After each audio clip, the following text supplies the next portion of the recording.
Just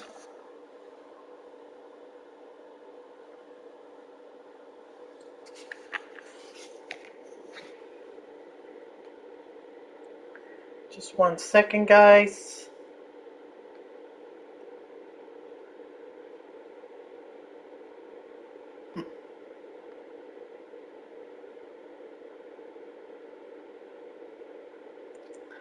All right, looks good. All right, welcome back, guys, to another MLB The Show 21 stream here on Twitch. I'm NextJGGen24. First of all, Happy New Year, everyone. I hope your New Year was wonderful. I hope you got to spend lots of time with your family over these last 2 weeks, considering they were holidays. And I certainly hope that your 2022 got off to a great start as well. This is obviously my first stream of 2022. This is going to be...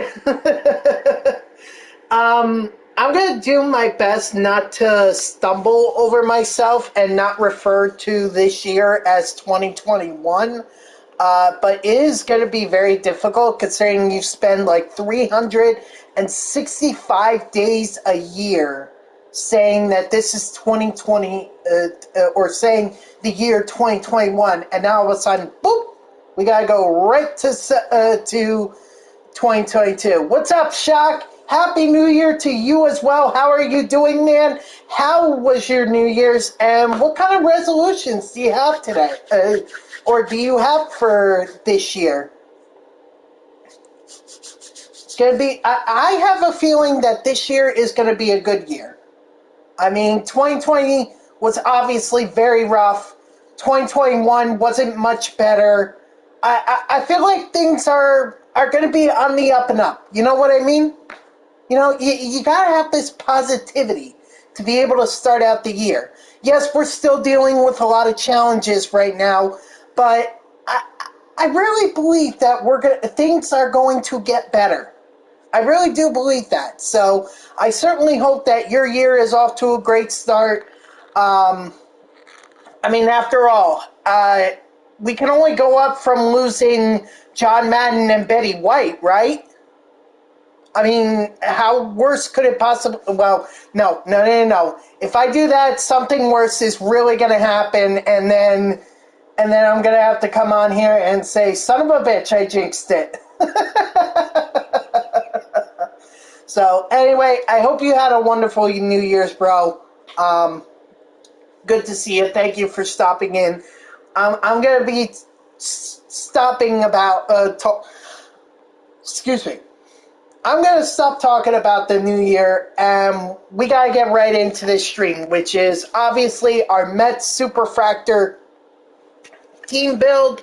We got to build up our Mets team to be Superfractored. Right now we have about 4 players, I should say, that are Superfractored. That's Jacob deGrom, Pete Alonso, Mike Piazza, and Dom Smith. The next closest is obviously Ronnie Mauricio.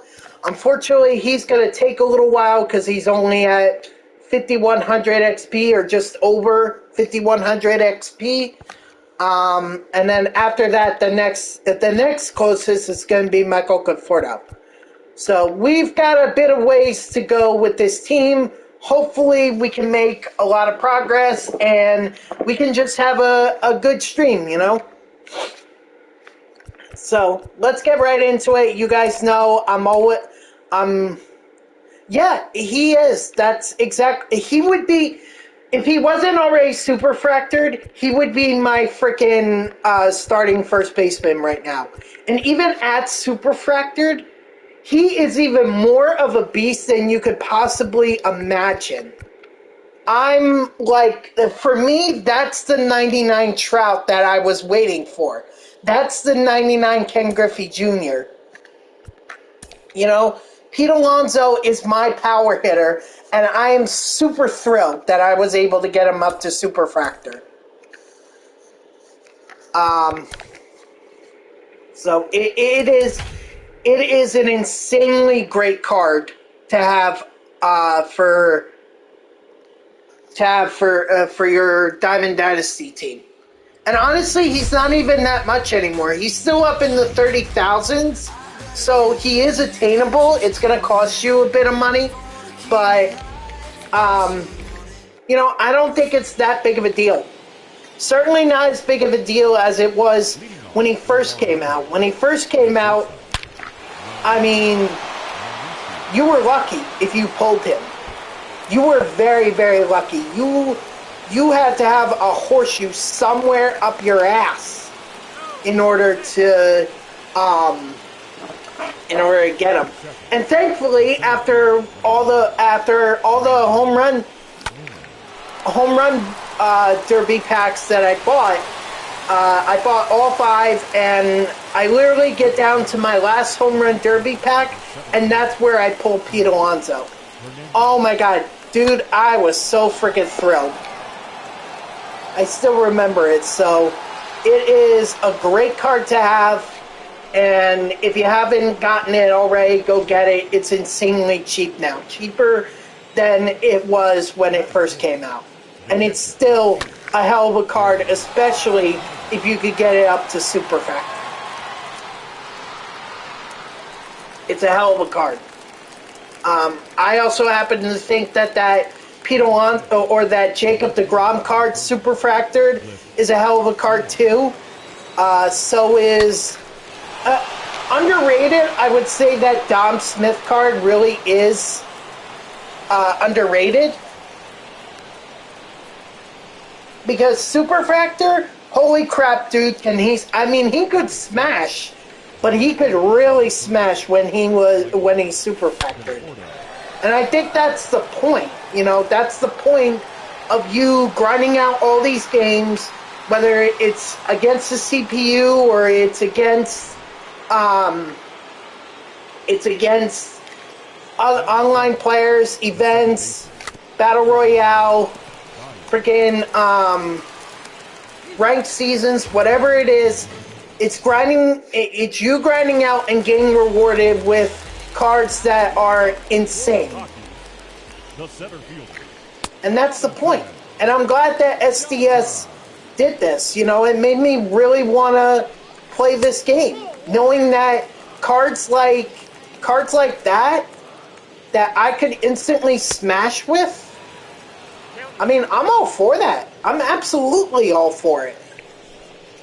So, you know, if you guys have a chance, play versus CPU. Probably the least challenging way to do it. It'll just take you an insanely long time to do it. I mean, I'm not saying that this is the quickest way by any means. This is actually a really boring way to do it. If you want the quickest way, you could go on ranked seasons, you can do the event, you could do Battle Royale and hope you get lucky.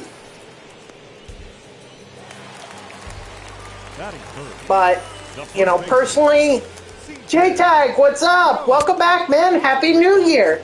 Happy New Year to you, man. I'm doing all right, man. How are you?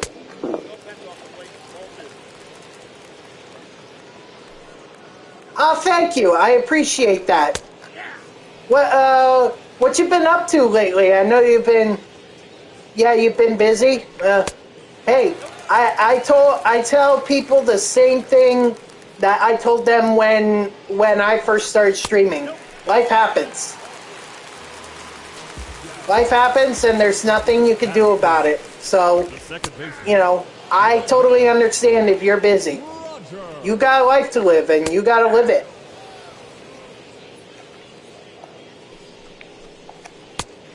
Strike 3, sit down. Yeah, it's hard. I mean, even now, I'm struggling with it. I mean, I mostly blame that since, I mostly blame that on the fact that there's really no content in MLB The Show anymore. Like, ooh, gosh, I am so hung out to dry. Oh, thank you, Shock. I appreciate you giving J-Tag a follow. Yeah, J-Tag here is a buddy of mine. Actually, give me 1 minute, J-Tag. I hope this works. underscore. There we go. Yeah, we finally got a shout out command set up. Yeah, you got again. I'm never gonna thank this guy enough for what he did, but the credit all goes to it goes to Unstable Phoenix. Really, he's the one that's been setting up these commands, and he's made these streams. He's made this stream better, and I can't thank him enough for it. I really can't. So. Go give my boy Unstable Phoenix a follow. He's one of our other friend streamers.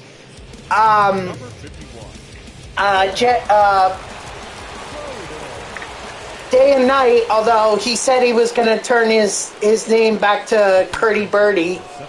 Either way, he's the one that called Unstable Phoenix a god mod.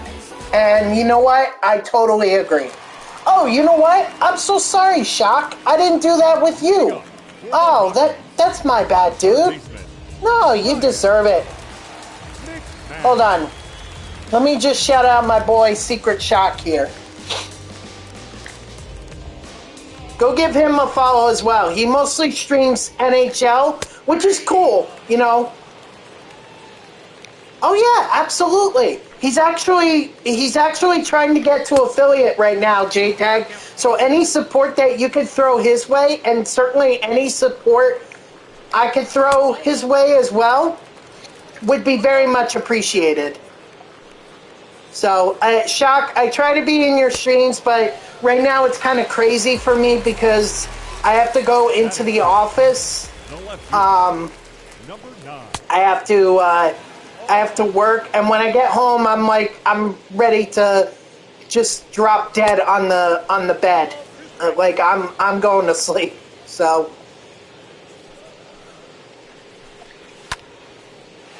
whew. Insanely boring, JTAG. No, nothing incredible has happened at all. This game is insanely boring, and I don't even know how it is at this point that I'm even still streaming it. I mean, I think later this week they're gonna have the 11th thing program, the Forever program. But other than that, there's really nothing else to this. The event, there's a new event coming out tomorrow. I'm not really interested. I know, me too, but, you know, Fortnite, I'm not a big Fortnite guy. I really don't enjoy that shit. I'm mostly MLB The Show, or any sports titles, really. NHL, Madden, well, Madden less so. NBA, same thing, less so. Yeah, I mean, everyone's got their own game. I can tell you this, I am looking forward to a couple new games that, from what I understand, are supposed to be coming out this year. This year. So, hold on, let me do this. So, I'm looking forward to the God of War sequel that's supposed to come out this year. I played God of War in back in 2018 or 2019, and dude, I love that game. That's like one of my favorite games of all time, the God of War game. So now the sequel's gonna come out. I mean, it took them like 4 goddamn years, but it came out, so, or it's supposed to come out, so we'll see what happens. I'm definitely interested in that game. There's also another game that's called Arkham Heroes, and this is going to focus on a storyline that focuses on Nightwing, Robin, Batgirl, and there's one more. I forget his name, but I know who he is. He's the guy that was basically the antagonist for Arkham Knight, and then he became a good guy, or he turned around. I forget how it was done. I'm not really gonna spoil too much. It is so. You know, I'm looking forward to it because I enjoyed the Arkham series that they had. Let me tell you something. Arkham Asylum was one of my favorite. It is one of my favorite games. Arkham City was a complete disaster. I don't even want to touch that game. I'm not bothering with Arkham Origins because, from what I understand, people say it took 2 steps back from the whole series. But I'm glad that they ended it with Arkham Knight, because that was truly a great way to end it. So those are just the video games that I'm excited about coming out this year. I don't know if I'm going to stream them because they might come out while I'm streaming MLB The Show 22. And, you know, I can't pry away from MLB The Show. You know, that's my bread and butter. That's what my channel is mostly focused about, both Twitch and YouTube.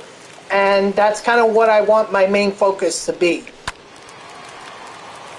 It would be nice, especially at this time, when there's really not much going on in MLB The Show. But, you know, for now, those games are not out. If they come out in April, it's going to be tough. You ready for the show 22? I don't blame you, dude. I do not blame you one bit. I want them. It's unfortunate that game, though, is coming out in April. JTAG, the MLB The Show has been coming out in March. Like, the last few years, it's always been March. Now, all of a sudden, MLB The Show, up until MLB The Show 20. Then MLB The Show 21 happens, and that's pushed off till April. Same thing with 22, and I don't understand it, because at that point, if there is a season to be played, we're not going to be able to play it almost immediately. Alright, I appreciate it, Shock. Thanks for coming in. I appreciate it. You know, to me, it makes no sense to release the game right at the beginning of the season. It makes more sense to go ahead and release it before the season even gets started. That's what they do with Madden. That's what they do with 2K. That's what they do with NHL, with FIFA. Well, FIFA's kind of all season long, depending on, you know, what, depending on the soccer in different, gets played at different times across the world. So, woo, Keith Hernandez. And of course, Brandon Nimmo. Let me tell you something. That Brandon Nimmo is surprisingly insane. Like, I can't wait to get him up to Super Fractured. Oh my god, dude, he's gonna be hitting bombs.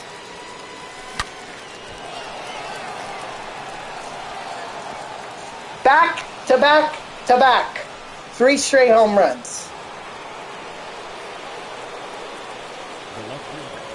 So what else was I going? Oh yeah. It just makes no sense to me why MLB The Show would decide that it's better to go ahead and release this at the beginning, in the middle of the first month of the season, than it is to go ahead and release it in March before the season even starts. I really don't understand it. Nope, foul ball.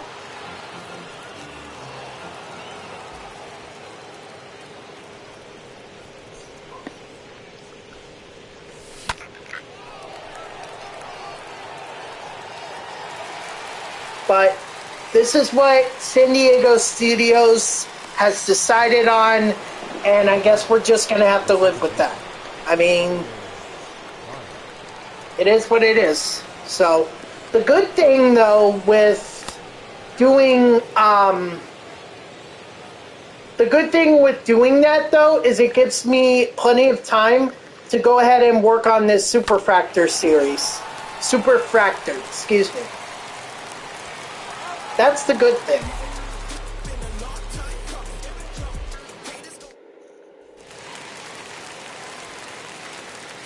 So, at least I'll have plenty of time to be able to upgrade and make my Mets Superfractored team complete.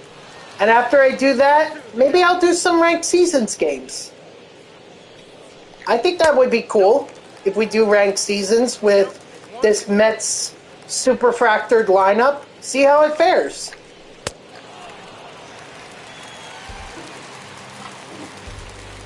Now batting, the first baseman, CJ. But first let's get to a Superfractored lineup. JTAG,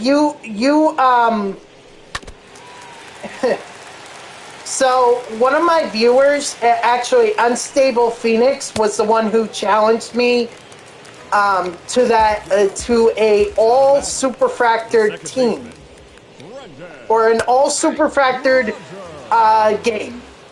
So he would build his lineup of Parallel 5s, I would build my lineup of Parallel 5s, and we battled, dude.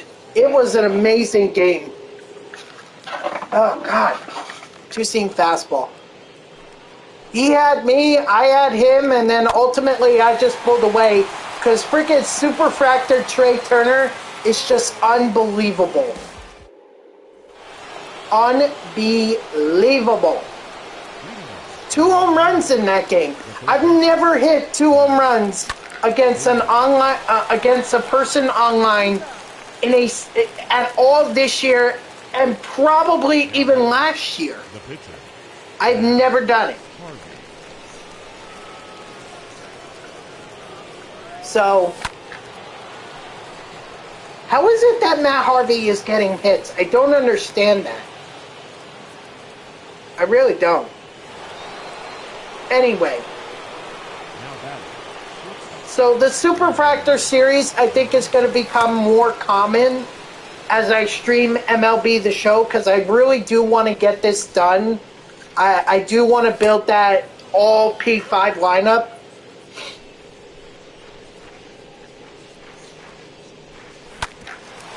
Mauricio. Oh, still got a chance. Let's go. He botched it. Story botched it. And this is the guy that wants millions of dollars to play somewhere other than Colorado. Of course, nobody is signing right now because we're in a lockout. So, if there's a lockout, there's no signing. And at this point, guys, now I have some concerns about the lockout. I really do have some concerns. At this point, I haven't even heard negotiations restarting. You know? I've not heard a single peep about the MLB owners or the MLB Players Association reaching out to the other side and saying, okay, we talked about it, you know, here's where we can come down, or here's where we can come towards the middle. I've not heard that at all. And that concerns me, because if we're getting, the closer we get to, the closer that we get to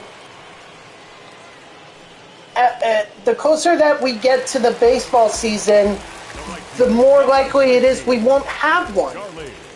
And last year was completely out of our control. And Unstable Phoenix, I'll address you in a second. Just give me a minute. Last year, it was COVID. Okay, everything was unsure. We didn't know what to expect with COVID. But now it's just kind of like, this is over a lockout, and who knows how this lockout could possibly last. You know? So I'm very concerned, and if we don't hear anything by February, there's no way we're getting a spring training. I'm calling it right now. No negotiations in or in February. We can immediately kiss spring training goodbye. All right, what's up, Phoenix? How are you? You're saying your P5 team is absolutely disgusting now. All right, cool, man. That's good. Very good. And by the way, let me give you a shout out here. Underscore Phoenix. There you go. By the way, I've gotten so many compliments about that, about the shout out command. So seriously, Phoenix, thank you for doing this. I would have never have figured this out on my own. So thank you. Thank you for doing that, man. I really do appreciate it. As do several other people who have come in here as well, that are also streamers that I've shouted out. So seriously, man, thank you.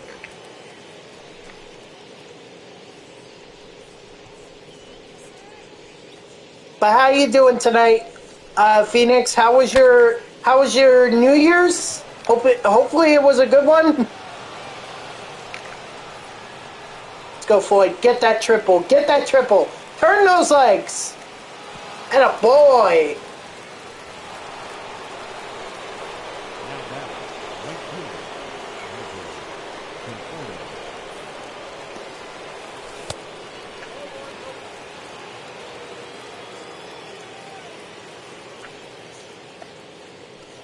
No, certainly not, dude.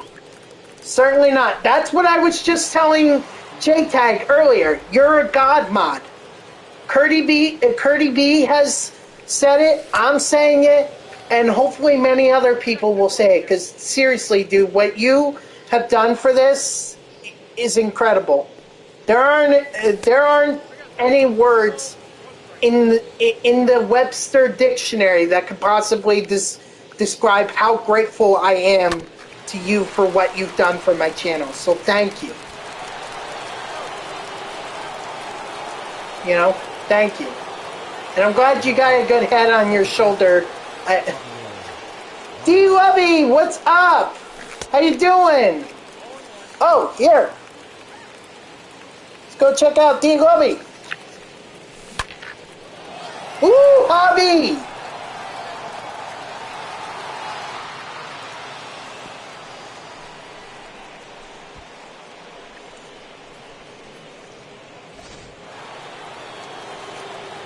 Is that a wild D Lovey? I don't know. Are you actually D Lovey? Do I owe you a game? Or did we play our game? Because I really you redeemed it 2 weeks ago, and I don't remember if I think I gave it to you because I think I did play the game. You love Hobby Bias. I would have liked him better if he didn't boo Mets fans. If he doesn't do that, I would.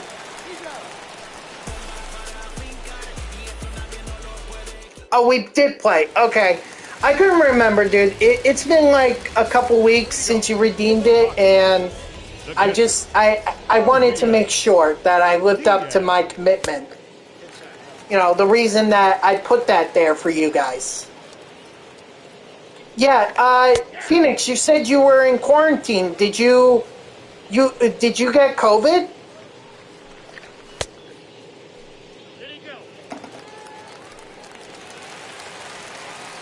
I think maybe you did tell me you tested positive for COVID, so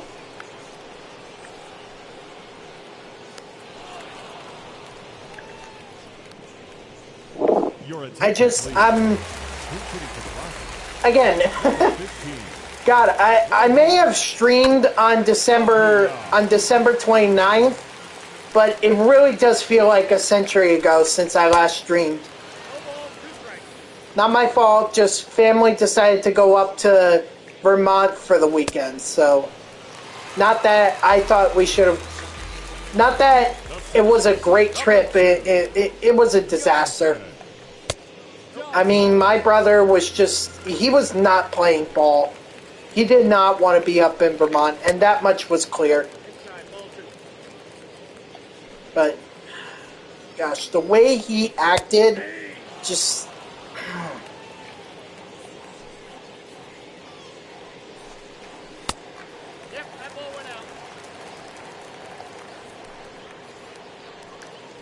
You got Kalenic, Trout, Harper, Mookie, Frank, Thomas, Chisholm, Devers, and Realmuto on the... Your attention, please. Oh, okay, that's a beast of a lineup, dude.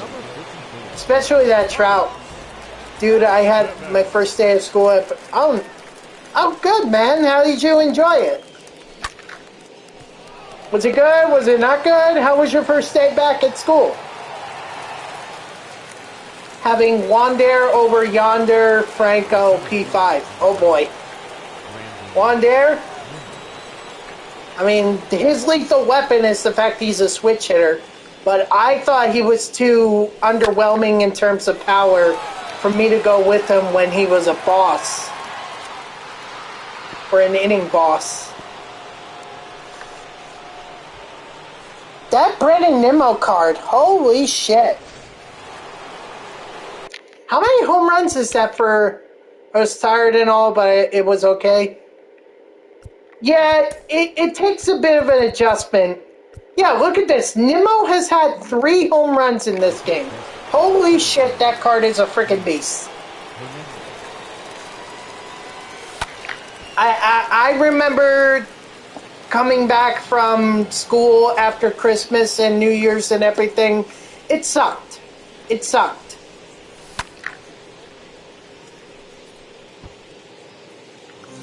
And what's even worse about January is that back when I was in school, we had half days for Martin Luther King Jr. Day. I mean, when I first started school, we had it off. But then we just decided to go ahead and do half days rather than full days. Let's get on. I use him to get on base, to be honest. I see, yeah. I think Wander is just one of those cards where it's kind of like it's, yeah, definitely not a card that you would expect to. Oh my god, Pujols P5? Holy shit, dude. Oh, forget it. That Pujols card at P5, oh my god, that's gonna be a freaking... I don't even know if I could pitch to it, honestly. I wouldn't want to pitch to it.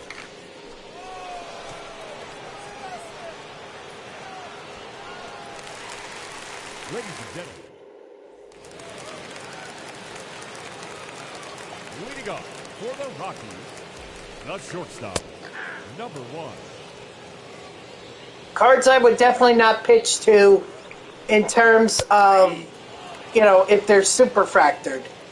Mike Trout, Ken Griffey Jr., Albert Pujols, Trey Turner, Pete Alonso. Let's see, other cards. 99 Tatis. That's definitely a scary-ass card. Even though I struggle with him, that card is still dangerous.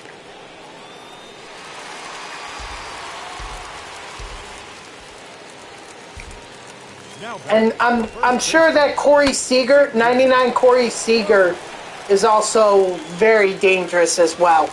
99 Corey at Super Fractured? Holy shit. He would be the glitchiest left-handed bat in the game. Babe Ruth, too. I would definitely not want to throw to Babe Ruth.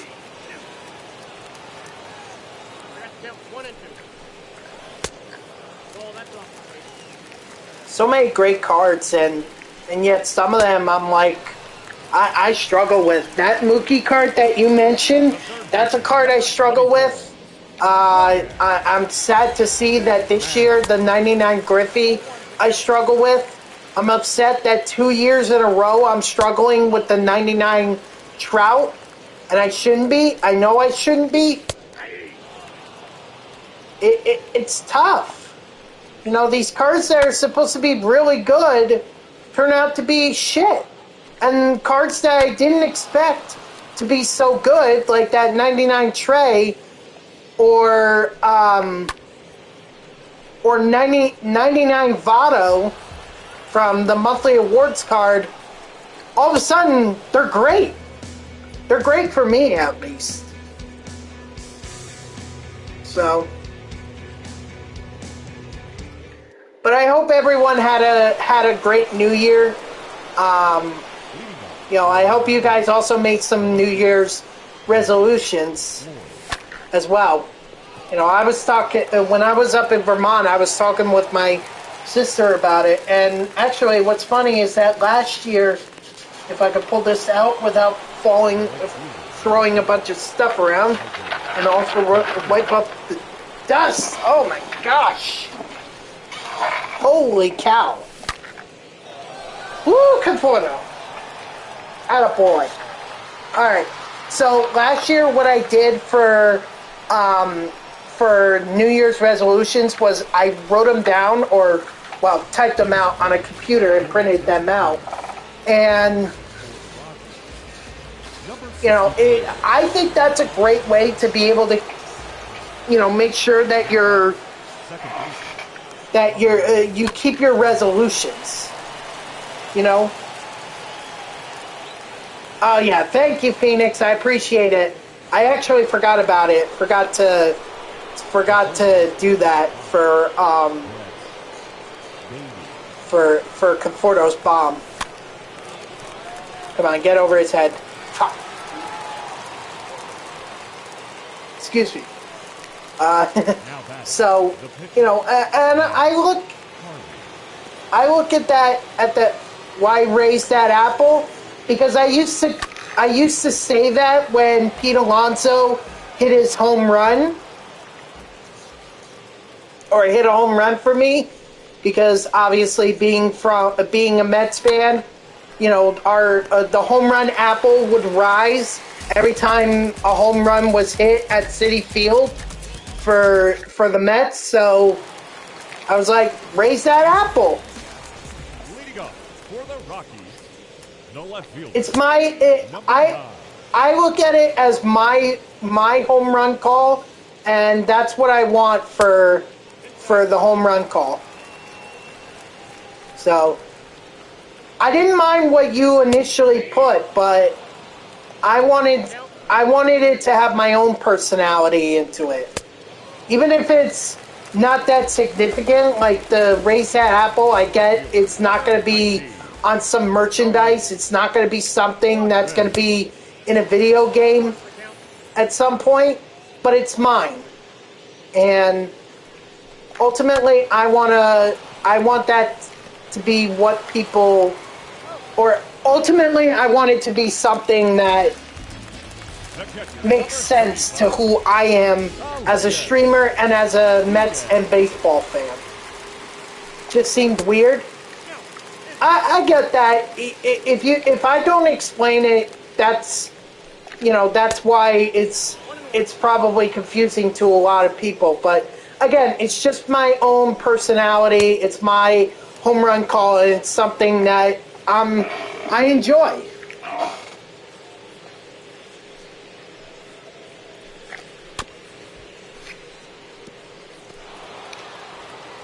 So, but going back to the New Year's resolutions, I mean, there were some from 2021 that I completed. Like, one of them was get a PlayStation 5. Obviously, I got that.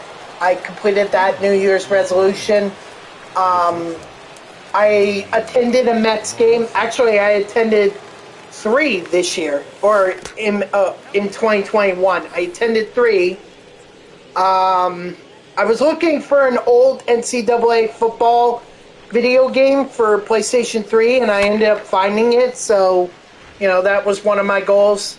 Unfortunately, some of the stuff that I didn't end up completing, I didn't end up losing that weight that I gained over COVID.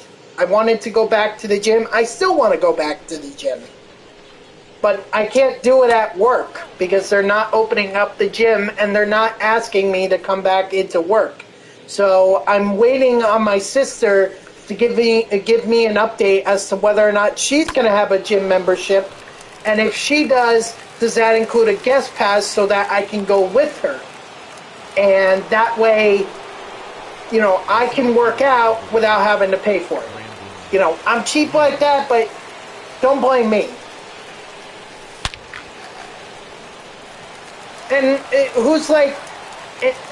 it's also insurance, just in case I don't keep it up, because the workout thing, I was actually keeping that up for 4 months, so I was doing a good job of it, but the problem was that once COVID hit, that was it. I never could keep up my routine, which meant that I gained all that weight that I lost prior to the pandemic right back.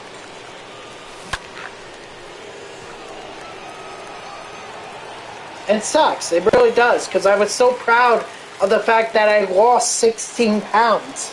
I know it may not seem like a lot over the course of 4 months, but, that was vindication to me that it was working. And I wasn't getting frustrated by it. Because the way that my coworker told me to think about weight loss is, don't think of it as a number, but think of it as a shirt size. So what he means by that is, a lot of the shirts that are too small for me, can I fit into them? These are shirts that, going back 3 or 4 years ago, I couldn't fit in. Well, 3 or 4 years later, I was starting to fit into them. I wasn't there, but I was close. And that was vindication to me that this was working. My workout routine was working, and I was losing weight. And so that's going to be my approach when I go back to the gym, hopefully with my sister. And hopefully I can lose weight, and I can get down to where I was before the pandemic abruptly ended things. But it's going to take a long time. I know that for sure. It's not going to happen overnight. I mean, hell, it may not even happen this year. But to me, even if I could just start fitting back into some of these shirts, and if I can, that would be good enough progress for me, so that in 2023, then I can start to work on trying to get back into the one shirt that I've been wanting to get back into for a long ass time. And do I have it here? Yeah, I do. Now battle. Number 1. Hold on, let me pause. It's this shirt right here. This is like one of my favorite shirts that I'm not allowed to wear, or that I can't wear. And it's a Mike Piazza shirt. It was from his it was from his Mets Hall of Fame ceremony. Not when they inducted him or retired his number after he was inducted into Hall of Fame. But that's one of my favorite Mets shirts to wear. Unfortunately, it's too small, but that's my ultimate goal, is get back into that Mets shirt, wear it at Met games, and show off my fandom for the Mets. That's my motivation right there to get to the gym. That's my motivation to start losing weight. And believe me, it's a good motivation.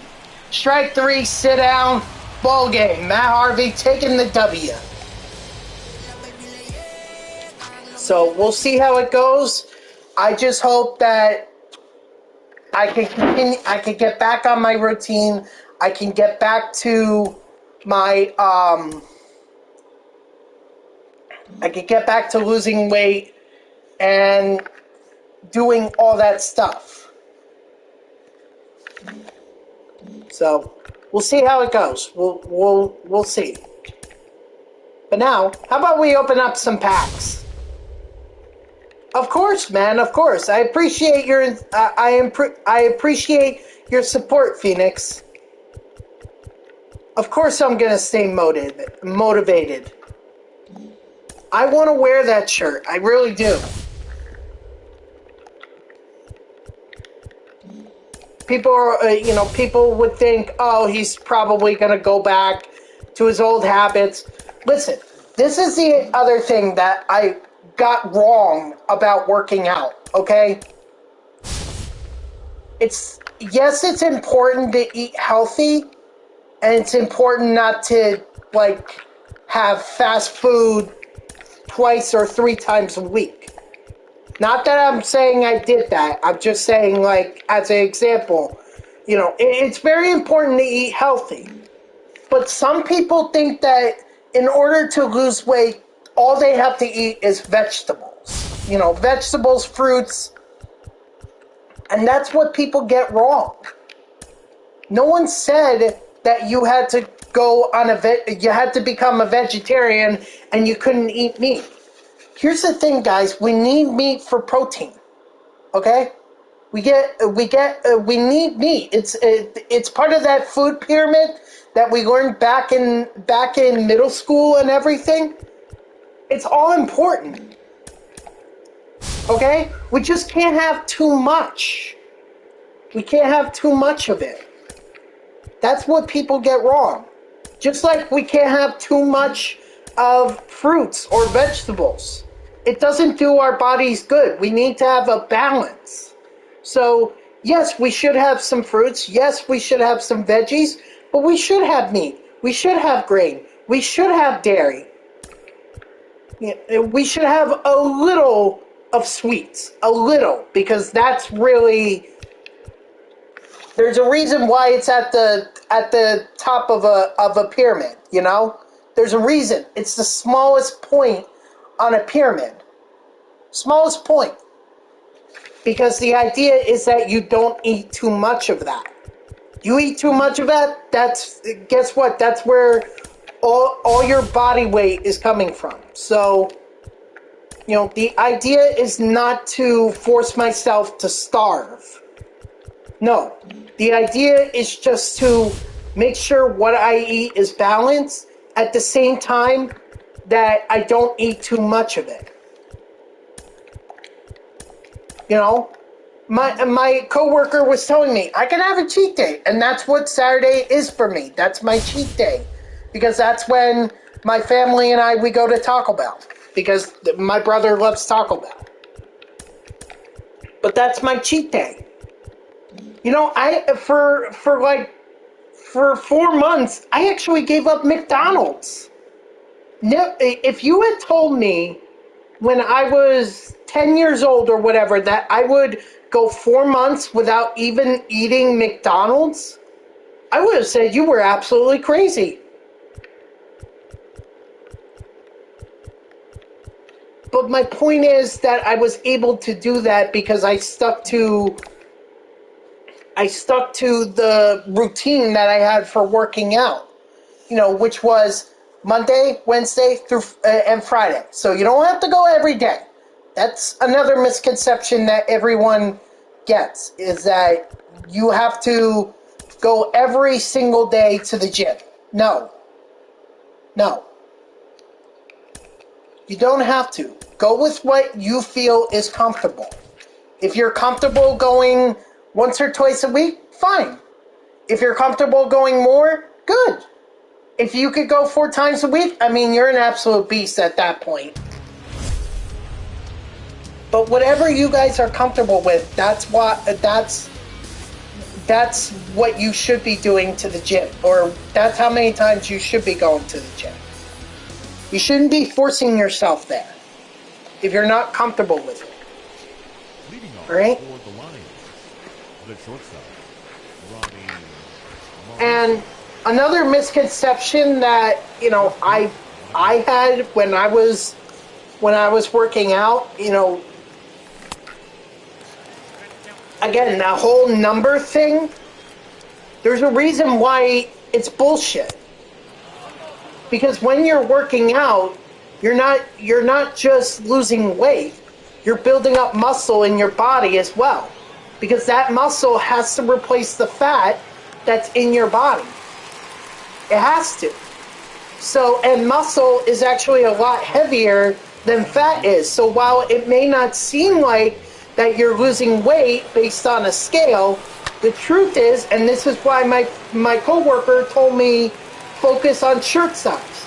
Because if you could get into smaller and smaller shirts, then you know you're losing weight. The first baseman, number 7. It's actually a really good way to think about it.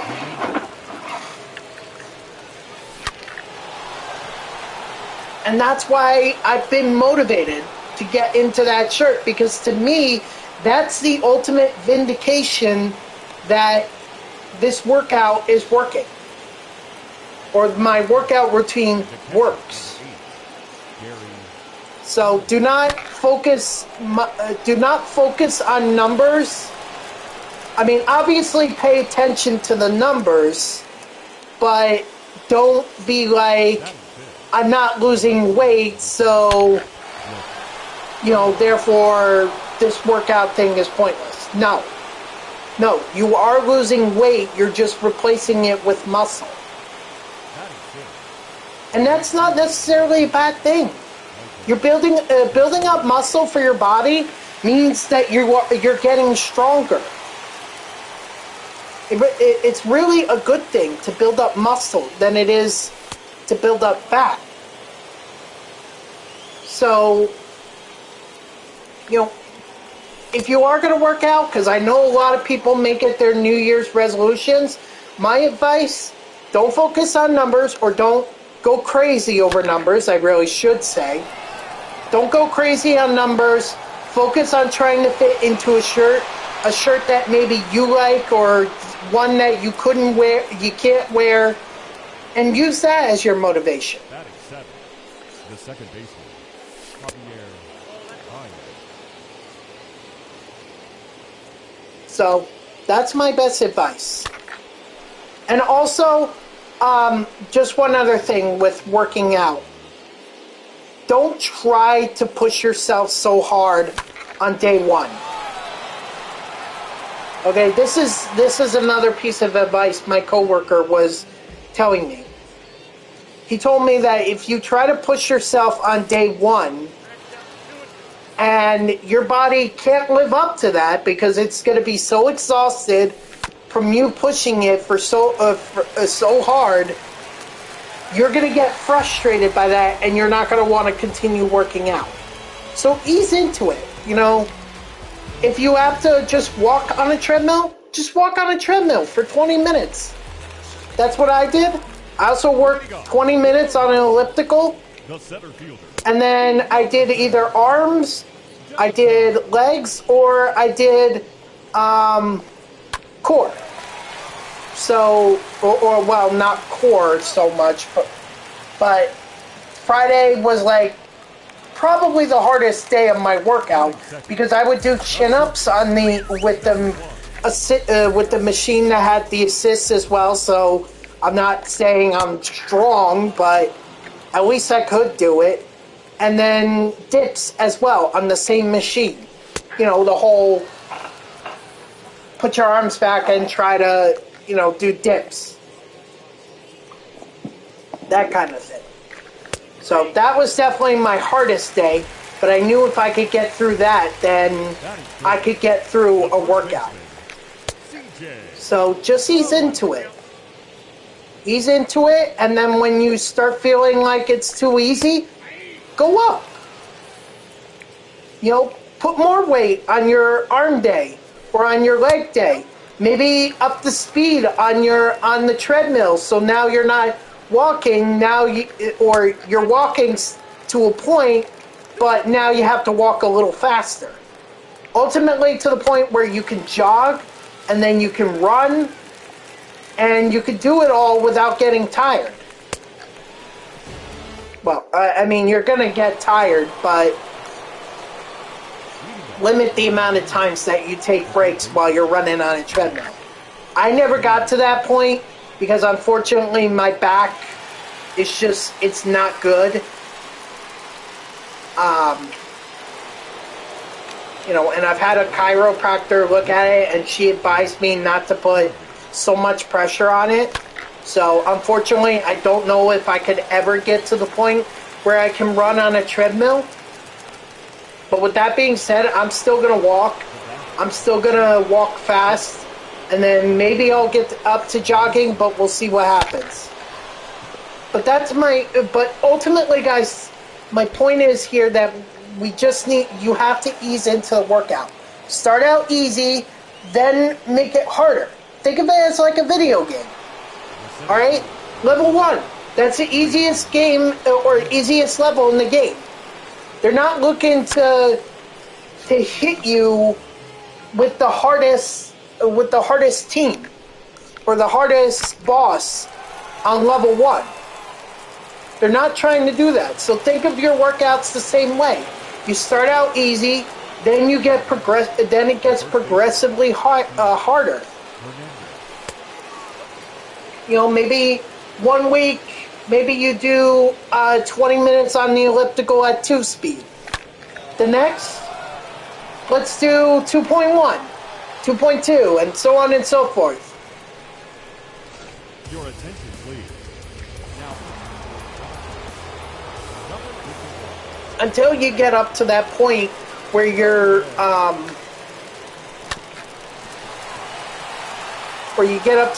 where you start to jog, then you start to run.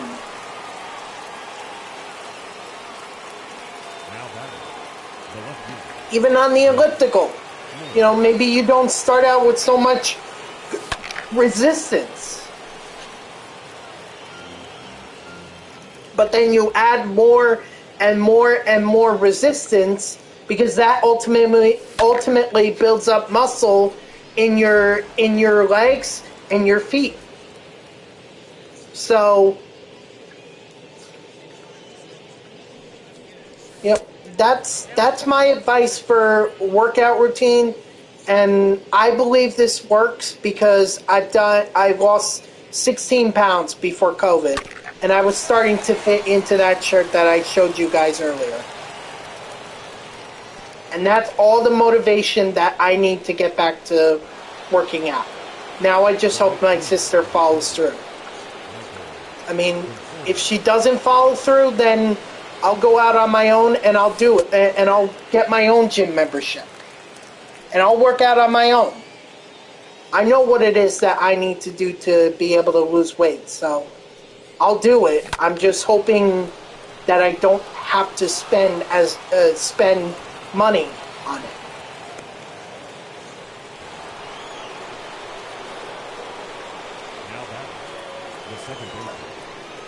It's all part of the New Year's resolutions, or that New Year's resolutions that I'm talking about. I hope that at the very least you guys are still going to be motivated to work out if that's one of your New Year's resolutions. You know? Because it's always everyone's New Year's resolutions. The problem is we think we have to do it a certain way and we gotta become like bodybuilders. No, we don't need to do that. Just watch how much of the stuff that we eat. Maybe instead of 2 plates at dinner, maybe you only eat 1. Maybe instead of having an ice cream treat at the end of dinner, maybe you don't have one. Maybe you have fruit instead. The third baseman, you know? Ryan McMahon. That's all I'm saying. Ball, action time. We just can't push ourselves. 1 ball, 2 strikes.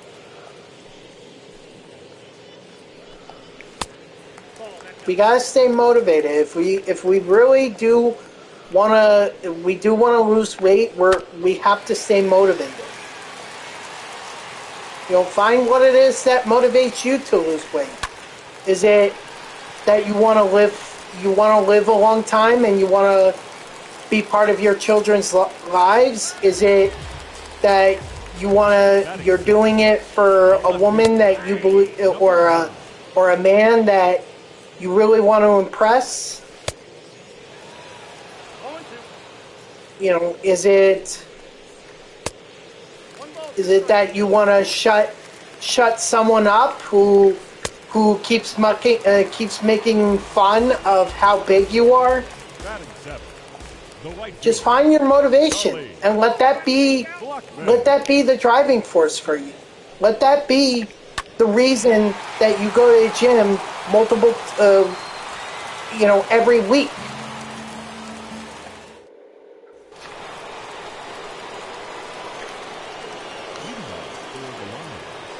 So I hope that at least for you guys, you have a better idea of how it is that workouts should be done.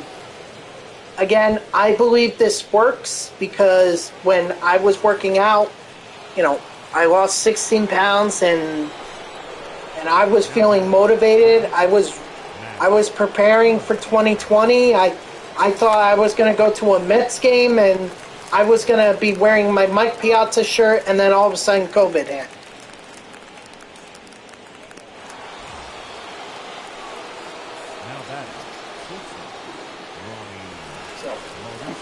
But that's all part of the New Year's resolutions.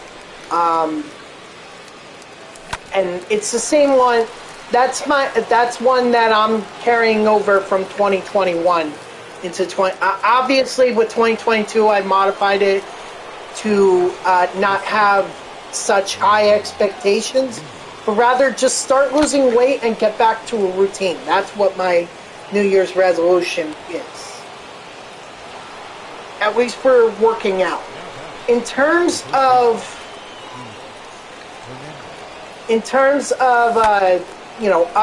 other things,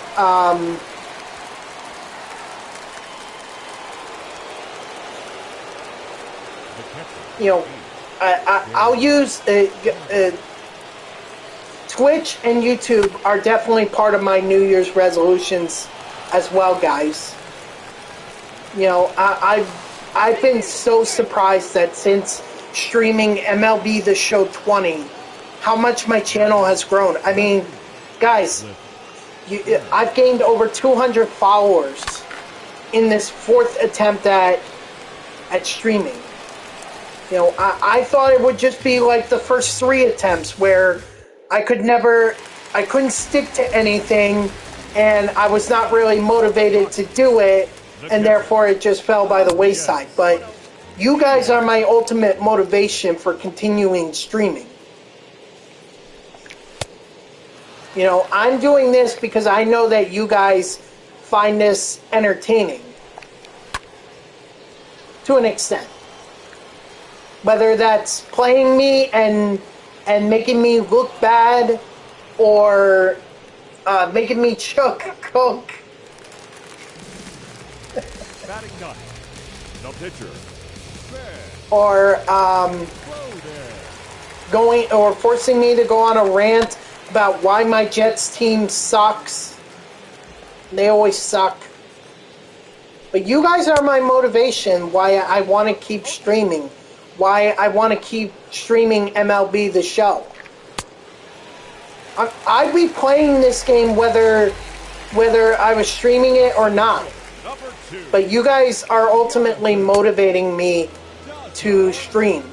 And seeing the work that Unstable Phoenix has done with the commands and everything, I mean, that's only further motivation that I want to really invest in this Twitch channel. Do I see this as a career for me? No, absolutely not. But I do see it as something that I can do to entertain you guys while playing a game that I enjoy playing.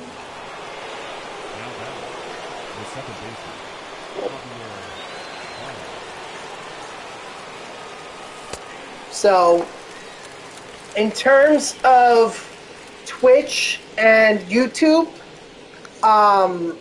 I wanna keep growing. That's obvious. I've been in a bit of a rut lately. I've been stuck at 246 followers for a long time. So, one of my goals for Twitch is by the end of the year, be at 300 followers. I know that I think that's reasonable. I've seen people who started streaming, what was it, less than a year ago, or maybe this is even their first time streaming an MLB The Show game, and they're up to like 300 or 900 followers even before the new game is out. But my motivation is not to be like those guys. My motivation is to keep entertaining you guys and keep growing my channel.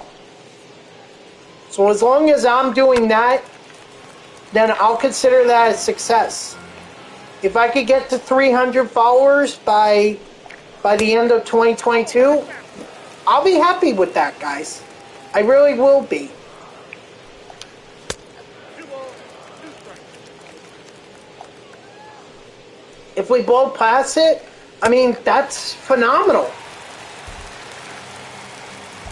It really is. The first baseman, number 25, CJ Cron.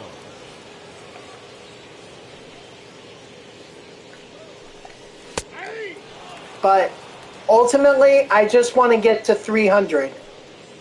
If I could get to 300, I'll be happy with that. Now, in terms of like making my stream, because another resolution that I have is making my streams better. Obviously, Phoenix has already done that by entering these commands. The shout out and everything. I could see how much people really appreciate it. And like I said, thank you to Unstable Phoenix for doing that. I seriously would have never have figured it out on my own. But with that being said, I know this stream can be better. I know it can be. So my ultimate goal is to be like those guys that don't stream off the console like I'm doing right now. I want to be able to have a capture card. I want to be able to speak to you or talk to you guys.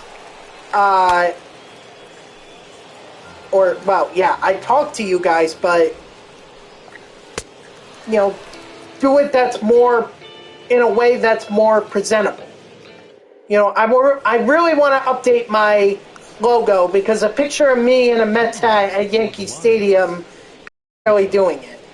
So, and I do want to have emotes for you guys. I've already talked about some ideas that I have, like an umpire strikeout pose, so you guys can use that for strike 3, sit down, or home run apples for the Mets home run apples. So every time I hit a home run, you guys can spam it. As I say, raise that apple.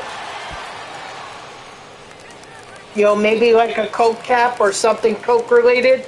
Whenever someone tells me to go ahead and chug a Coke. Albeit it might be a fail, but it's still there for you guys. I have all kinds of these ideas to make this stream better. So that's ultimately my goal for this year for Twitch, is make my streams more presentable and much better, more interactive with you guys, so that everyone can enjoy it. So those are my 2 goals. Get to 300 followers and make my streams better. Now in terms of YouTube, I already, I know what it is that I want to do. I need to make shorter videos. I know I do. Because no one is going to watch a stream like this for 3 hours. especially since it's not really coherent. Because 1 minute I was talking about 1 minute I'm talking about working out, and the next minute now I'm talking about YouTube and Twitch and all that. So I gotta get them much shorter, because I know 3-hour streams are just too long. They're too long for you guys, they're too long for YouTubers, so I need much shorter videos. So I'm just gonna have to practice more video editing and doing all that kind of stuff, so that those videos are much shorter but still provide great content. And in fact, some ideas that I already have or already are thinking about, you know, in terms of video ideas, I'm going to do one on my personal favorite top 5 cards with some honorable mentions, because I mean, I do a top 10, but I don't think I have enough personal favorite cards to make a top 10. So let's say top 5 plus 3 honorable mentions. Strike 3, sit down. And of course, another one is Conquest. You guys know how much I love doing the Conquest mode. It's one of my favorite modes to do.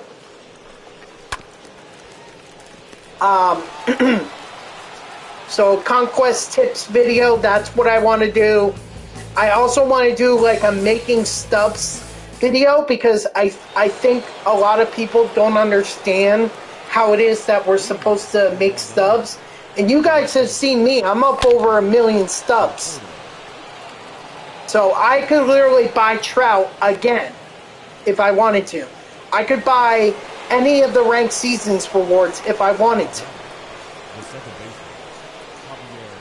So I want to be able to share with you guys how I was able to make that many stubs. Excuse me. So, then I also want to do an MLB The Show wish list. You know? Like, what would I want to see from MLB The Show 22? I'm actually going to do 2 videos on that topic. One of them is going to be on Diamond Dynasty, and the other one is going to be on franchise mode, because I do enjoy playing franchise. It's just a matter of, you know, I'm not really motivated to play it, because I find it boring and it needs some updating. And not just changing the screens and saying that it's new and improved, even though it's the same old shit. Excuse me.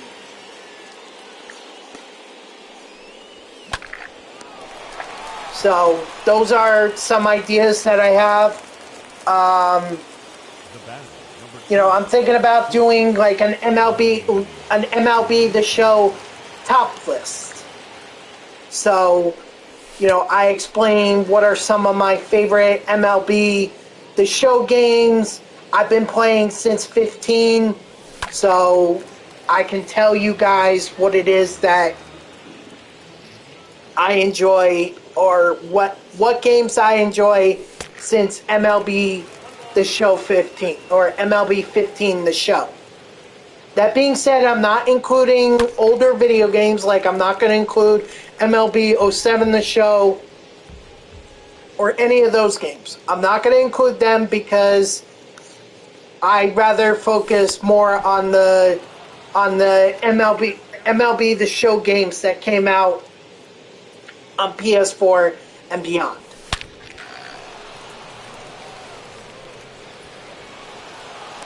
So that's another idea. And then finally, I want to do a video where I explain like what kind of ball players, past ball players, do I want to see in the game. And actually, I can spread that into 2 different ones, because one can be ball players that should be in the video game, and why are they not in the video game already, and then ones that are not ready to be in the video game because they recently retired. So those are the guys that I would want to see in the game at a future time. And there's definitely a lot with both. So those are two videos right there that I have in mind for my YouTube channel. Ultimately, I want to put that out there, and I want to share my thoughts on this game, explain why it is that I love this game, and hopefully I can entertain you guys at the same time. Attaboy Floyd. And it will eventually lead to me being, growing for my YouTube channel.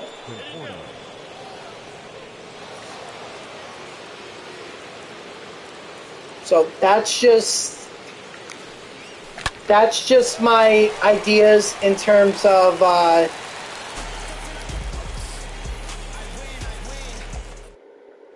or that's my New Year's resolutions for YouTube and Twitch. I know that was a lot of explaining that I did there, but ultimately I want you guys to see the ideas that I have and what's motivating me. And maybe that motivation will be motivation for you guys to keep your New Year's resolutions. Whether that's working out or doing better in school or getting better at a video game like MLB The Show or whatever. Ultimately, I hope that you guys keep your New Year's resolutions. You don't have to say, oh, I did it because Next JG Gen 24 on Twitch motivated me to do it. I just hope that you guys keep your New Year's resolutions. If you have to write them down, write them down. I found that personally helped me because then I remembered what resolutions, what goals I had.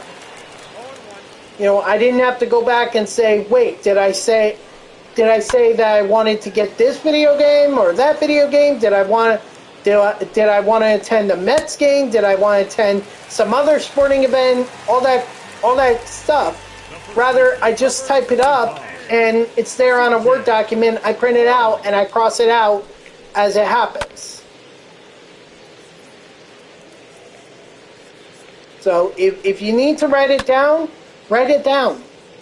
Because ultimately, if you could see that something you put down on paper, it's obviously important enough for you to complete as a New Year's resolution. Your attention, please. Now pitching for the Rockies. Number 54, Carlos Estevez. So that's just my advice for you guys in terms of New Year's resolutions. So I hope you do keep them, and I hope that we get better in 2022, because 2021 was rough. 2020 was terrible. 2021 was rough. We need 2022 to be much, much better. But the only way it could get better is if we fulfill those resolutions. Our luck is not going to just change immediately, and we're going to wake up one day and we're going to be thin, and we're going to have muscles, or we're going to have our dream girl or dream guy next to us, and we're going to have tons of money in the world. That doesn't happen one day. You have to go out there and you have to make those things happen. Ultimately, it's on you to keep your New Year's resolution. I'm going to hold myself to my New Year's resolutions here. I already wrote down the videos that I want to make for YouTube. So when I get, hopefully I get time to be able to do this, and I want to do it before MLB The Show 22 comes out. So I've got until April to do these video ideas. Leading up for the Rockies, The second baseman. Maybe that turns into a top priority for me. Maybe it doesn't, because I do want to work out and get back to losing weight again.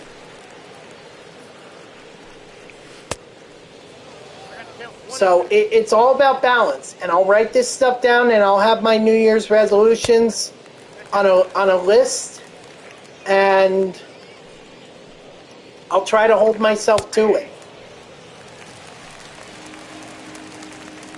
Now batting, third baseman, Ryan McMahon. And, like, here's the other thing too, guys. Don't just put New Year's resolutions that are serious. Put ones that are fun, that are, easy to complete, and you can do it at any time. As an example, one of my New Year's resolutions that unfortunately I was not able to complete this year was to go skydiving with my sisters and their fiancés. And you say, why skydiving? Well, they were talking about it during our New Year's dinner in 2020, and I said that I was interested in it because, as you guys know, or you guys may not know this, but I enjoy the Impractical Jokers, and obviously I'm sad to see Joe Gatto leave the show, but that's his decision. But that's going off topic here for a moment. That's going off topic. Anyway, one of the punishments for James Murray, is skydiving. He's afraid of heights, and he has a complete freak out about skydiving. And I've watched that punishment so many times that at that point that I've gotten to the point where it's like, okay, I can't be any worse than that.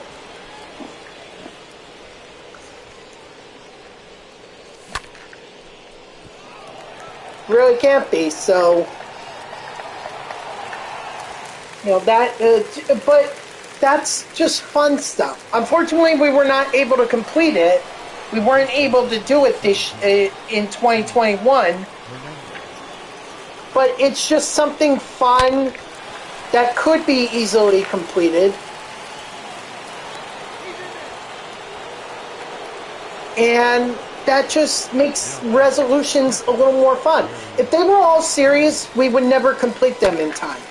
So having non-serious, easy to complete resolutions makes people more motivated to go ahead and do the resolutions, because if they complete them, then they believe that they can complete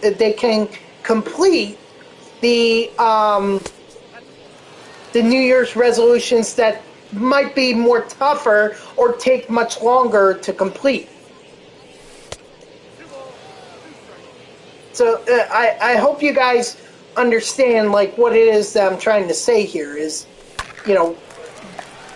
try to write down your resolutions. That way you can stick to them. But don't be all serious. Have some fun with it.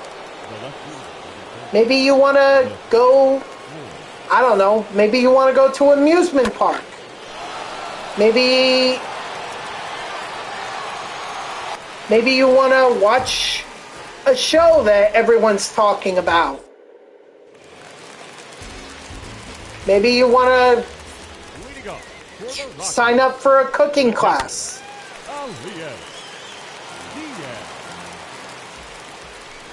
It's up to you guys, but those smaller, easier resolutions will motivate you to complete the harder ones, the ones that will take more time.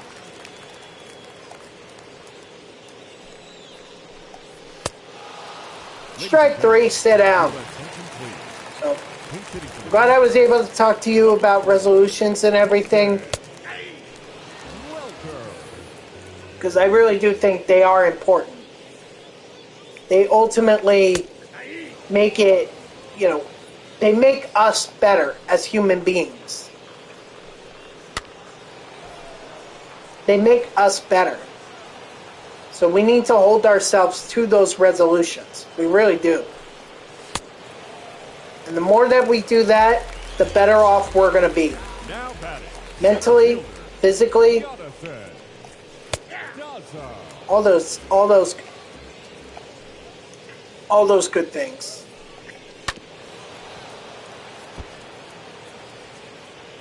So, I guess, yeah, I'll talk to you guys about this now. So,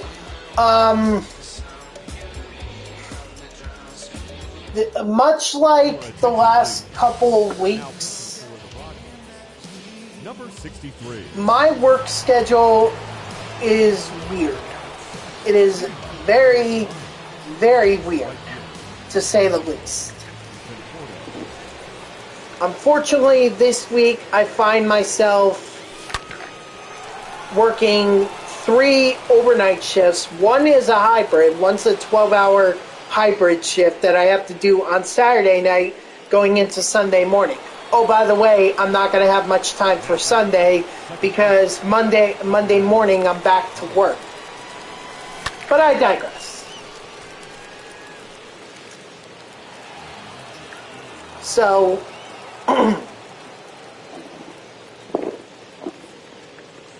this week, you can only expect to stream tonight. Obviously, that's what we're doing right now.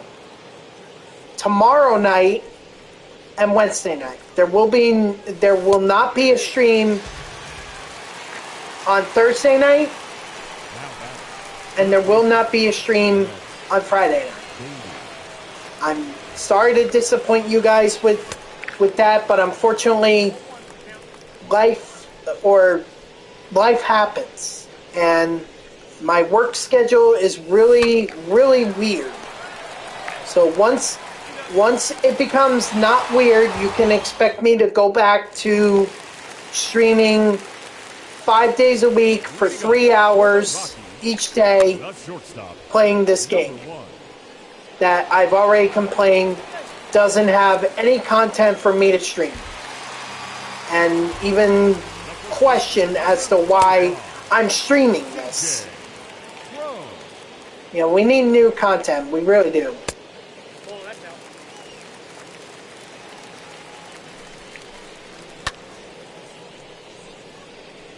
Uh-oh, Harvey.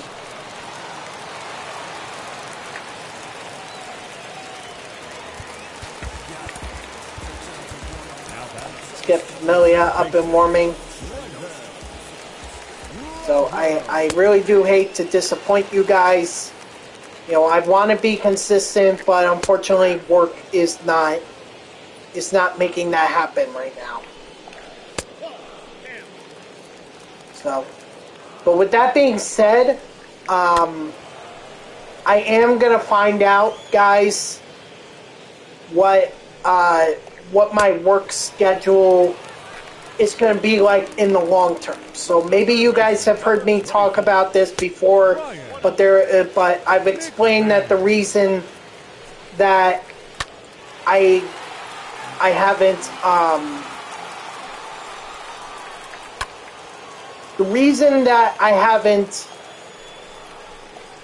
fully invested in a stream is because there was always this thought that Now batting. I would eventually go back to working the afternoons. That's what I did at before the pandemic, at the start of pandemic, and then September rolled around, and they were like, "Okay, we're going to move you to the mornings," and that's where I've been since. Now, my family has made good points that if at this point they haven't moved me back to the afternoons, where do I work? I work at a media outlet in New York City, Mexican. How you doing, by the way? Thanks for coming in. I appreciate it. Blackman.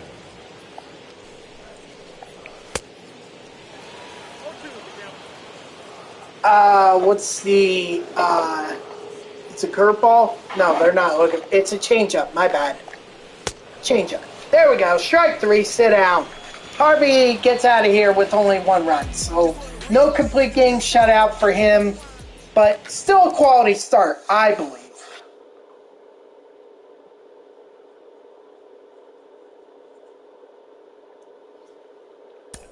But my family has made the point that if at this point they haven't moved me back, in all likelihood they probably aren't going to move me back. But I'd rather hear it from my managers first to see if that's what they plan on doing. Because maybe they're like, yeah, we were actually going to move you back, over the summer. Or something like that. I don't know. I'd rather hear it from them than assume anything. So the good news is that if my family is correct, and I believe that they are, then that means I'm going to be able to stream more often and not have to. No, I don't. And so if I can stream for you guys more consistently, streaming 5 times a week, playing this game, then that'll motivate me to invest more in my streams.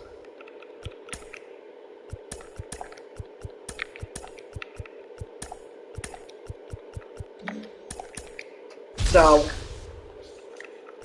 again, I'll talk to my manager because I'll talk to him tomorrow. I'll ask him, and if he tells me what my family has been telling me, then you can expect me to invest more in the stream, make it more presentable, make it more fun, more interactive for you guys, and really what I expect a stream to be.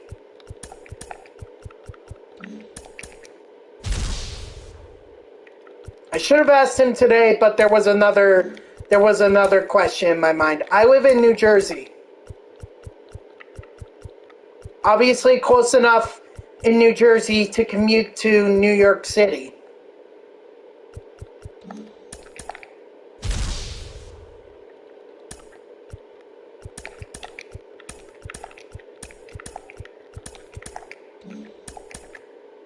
Come on, where are them down? I mean, I should really lower my expectations with these show packs. Like a 1 in 50 chance at getting a diamond at these show packs. There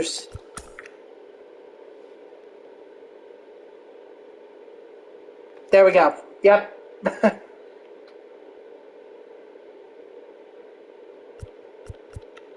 Chopped cheese.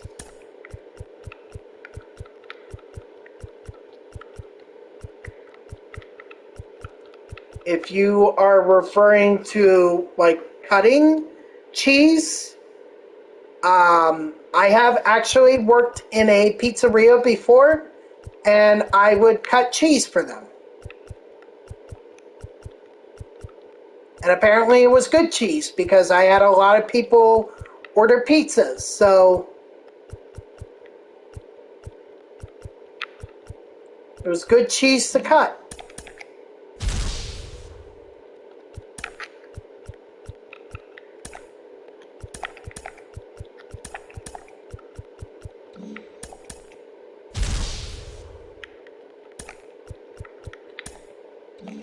No, I don't want to add you to my bullpen. Why would I do that?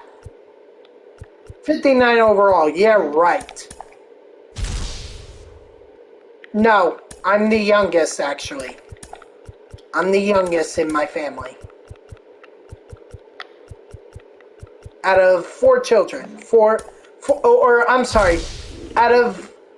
I have 3 other siblings, all of which are older than me.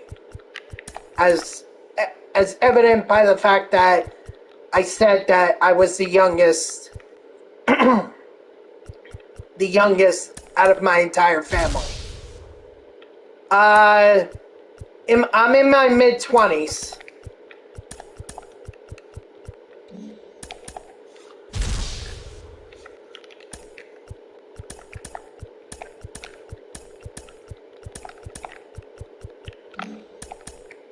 Come on, last chance to pull another diamond. Of course we don't. It's very rare that you ever pull a diamond out of a show pack. It's even rarer that you do it twice. So let's see, where am I at in terms of... Okay, so next up would be Headliners, and then we got the Field of Dreams, and then the Finest Packs. Okay, cool. Oh, no time to waste. Let's get to it.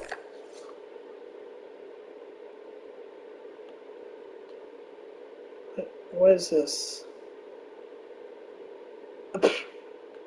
Useless. Useless information.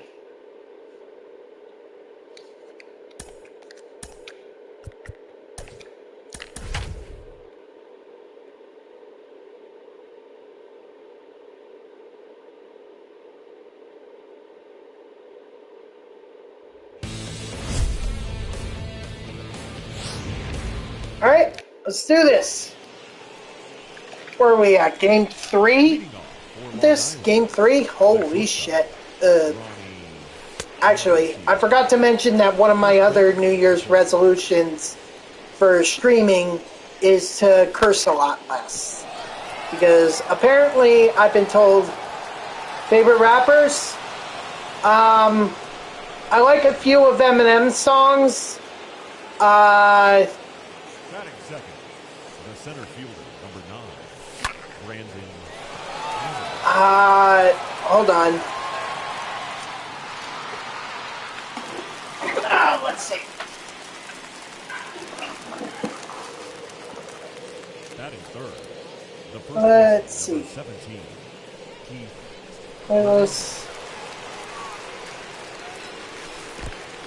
Hold on, I have to...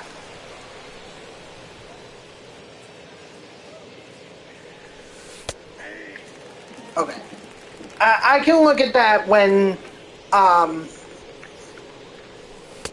I get to a half inning break, because I like the rapper who does all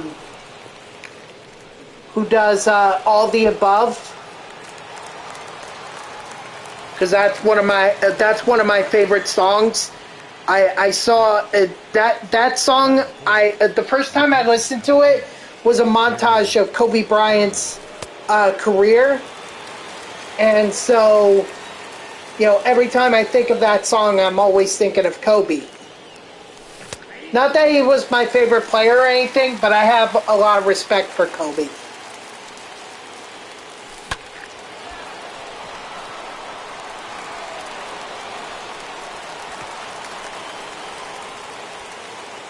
Let's see.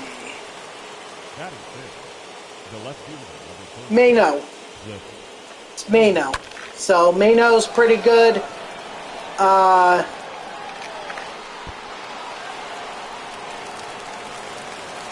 think that's really all the rappers that I have on my... Macklemore, I guess? Or Ryan Lewis, The because right fielder, number Can't Hold Us is definitely is a song that I have on the playlist here. 2. Batting seventh, the second And I'm baseman, not seeing any others here. Ryan. Rap is not really my genre of music choice. It's really more of country music that I'm into. Or that classical rock kind of thing, but not like classic like Beatles or whatever. No, I'm talking like Springsteen, I'm talking AC/DC, Aerosmith. Those are my guys. Or those are the classic rock bands that I enjoy.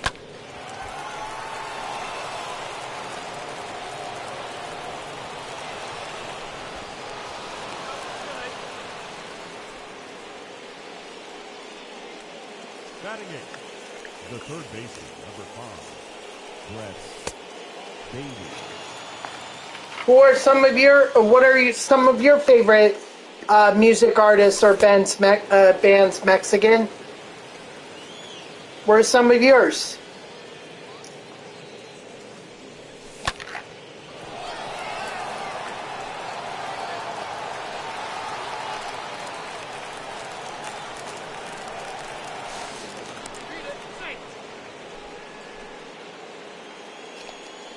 Batting ninth, the pitcher, Matt I Harvey. would have thought that Matt Harvey would have been up to tier 3 already.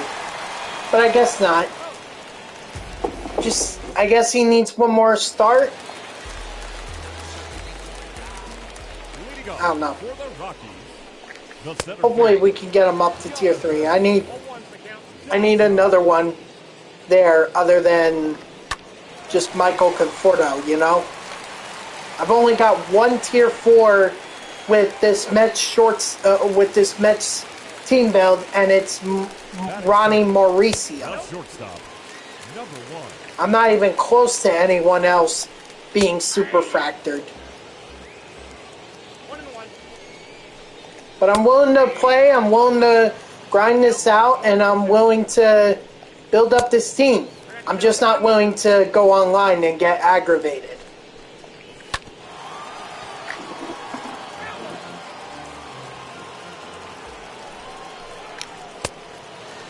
Strike 3, sit down. Batting third, the first baseman, 1-0. CJ Cron. Yes, that ball Pretty down. sizable that he got. Just gonna check him over, make sure he ain't going nowhere.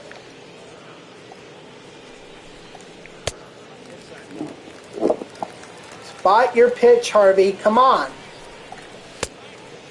3 balls, 1 strike. Ball 4, that pitch is low.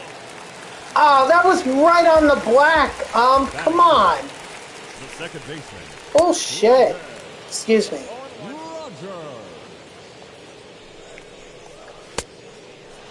0-2. I guess so much for limiting my cursing on stream.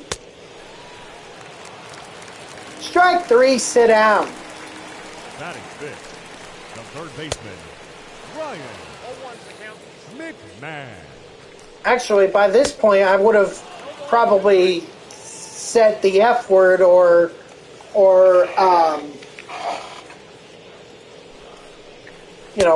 the S word a lot more in the stream than I have tonight. So I'd say that's good progress. Now we just gotta get down to a point where I'm not saying those things. Maybe I should make it like a channel reward. Make it a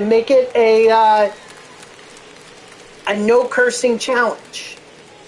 I don't know what the reward would be if I fail to do it. I don't know what would be a good reward for that.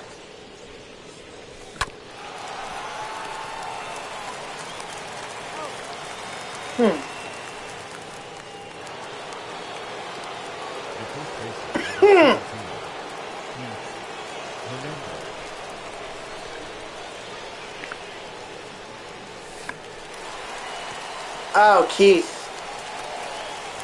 Somehow beats that out? Wow. The catcher, number 8. Incredible. Wait a minute. He's worried about Keith Hernandez stealing? Does he not understand that Hernandez has 46 steal?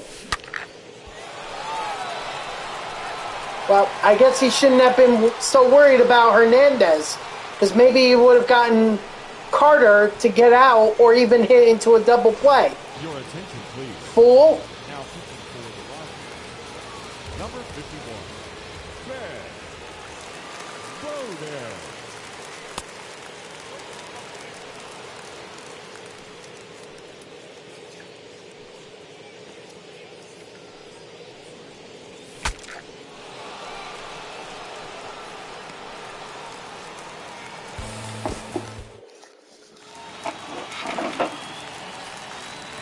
Leading off for the Rockies, the left fielder, number 9, All right. Wait a minute, that was only the first inning? We've only played 3 half innings so far? Damn. Again, there goes the cursing. Although, I feel like... Nah, that's still cursing. I really shouldn't say it. Remember, kids, if you're watching this, please don't use the foul language that I'm using in stream.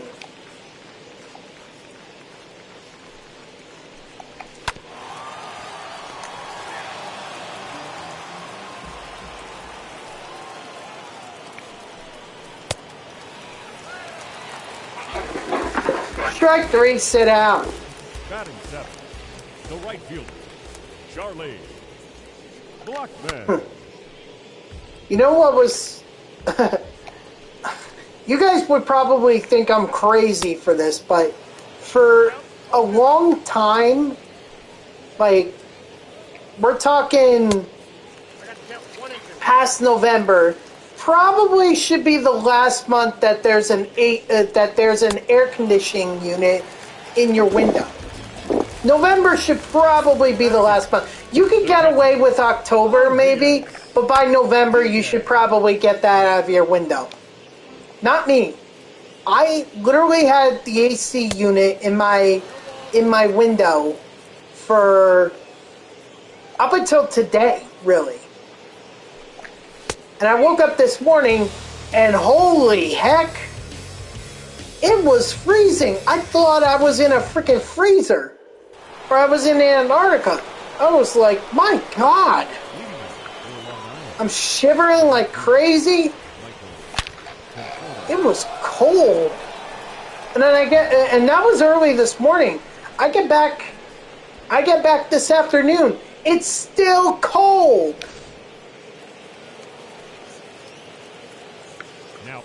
At that point, I was like, forget it. I need to remove this AC. If there are any more days like they were this morning or this afternoon, I'm going to be freezing. I'm going to be getting hypothermia. Now batting, third baseman, Reds. So I had my dad remove the AC unit out of my window so that it's no longer going to be a problem. But definitely a little late. Definitely a little late, but hey, better late than never. I'd rather not die from hypothermia.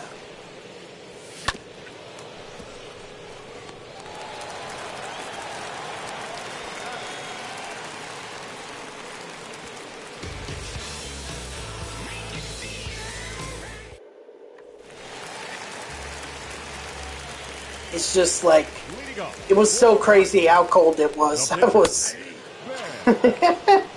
Oh my God.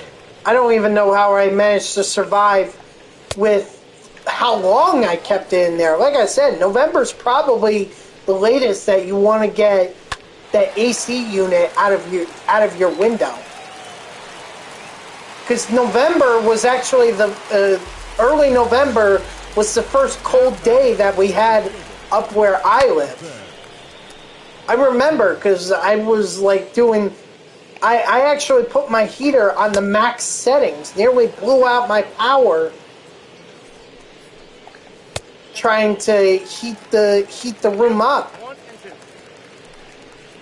Heat myself up, make myself warm. But I don't know. I was crazy not to have that AC removed a lot sooner. I don't even know how I managed to get through the holidays with it in there. All I can say is thank God I was not living up in the New England region of the country. If I was, woohoo, oh boy, I'd become a human popsicle. I wouldn't have even survived past the holidays. Strike 3, sit down. The first baseman, C.J. Cron. I got to count 0 and 2. So, lesson is, if you have an AC unit in your window now, get it out. Get it out of here.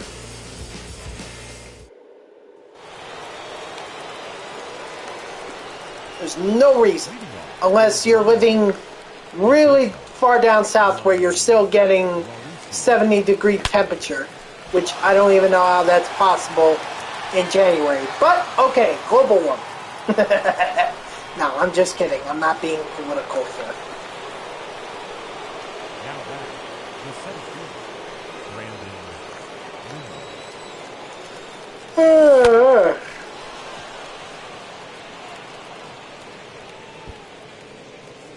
Let's see. What else is there to talk about? Oh, well, I guess related to the Jets, but definitely not my rant on them, because at this point, guys, I've given up on the Jets. I know they're not going to win a lot of games. I know they're not going to be in the playoffs. I don't care. I really stopped caring about the Jets a long time ago. I did see that they were close to beating the Buccaneers, so that's a good thing. But, you know, from what I was seeing, or from what I was hearing, Antonio Brown lost it. You know? Taking off his jersey, taking off his undershirt, walking around with no shirt, walking around the stands with no shirt on, or, well, walking in the end zone with no shirt on, Ladies and gentlemen, acknowledging the crowd before heading off into the locker area. number 85, Julian. I don't know what, I can say, just hearing about it, it really sounds bizarre to me. Like, really, really bizarre. Almost out of left field. I think one post that I saw from a friend of mine was making the argument that Brown was upset that he wasn't being played because they were trying to save money off of him by not letting him get a certain number of catches that, if he had reached, would have given him hundreds of thousands of dollars. The second baseman, I think that's what one of my friends was posting about, or shared a post about.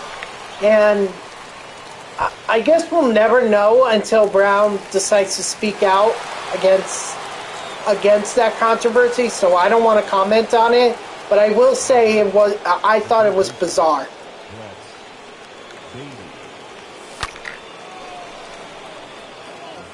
And really, I just look at this, and I look at his past history of having problems with the NFL teams, and I'm kind of like, if we know these problems, or we know these problems exist with this guy, why is he playing? I mean, his Buccaneer teammates, I'll give them credit. They stood by him and said he was a great teammate and everything. So, I can appreciate teammates standing up for each other. But when you think about his time with the Raiders, and then the Steelers and the Patriots and all that, and now with this Buccaneers incident, I'm just kind of like, how many more teams are going to give this guy a shot? You know?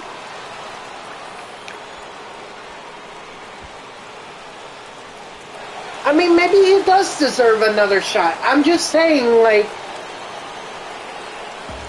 we need to understand why it is that he's behaving like this. If it's his personality, someone's got to talk to him and say, you can't keep doing this. You can't be so outspoken.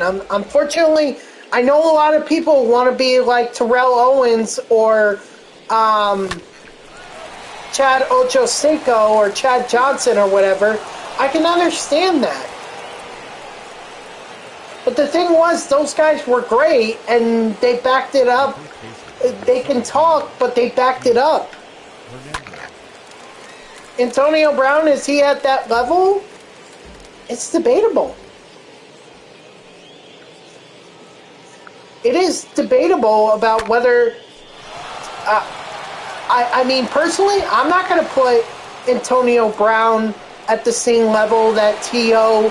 and Chad Johnson were at. Those guys are legends in my book. Antonio Brown, yeah, he was a great receiver for the Steelers and everything, but I feel like it's just another case of a receiver who's speaking out too much, letting his personality showcase rather than his talent. And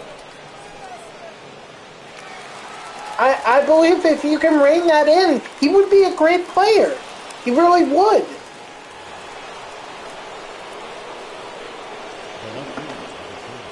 So maybe he does need a break from the NFL. I mean, he's gotten a lot of breaks from the NFL, honestly. But maybe he just needs to... I don't know. I'd like to hear what it is that... Or I'd like to hear Antonio Brown's explanation for his actions on Sunday.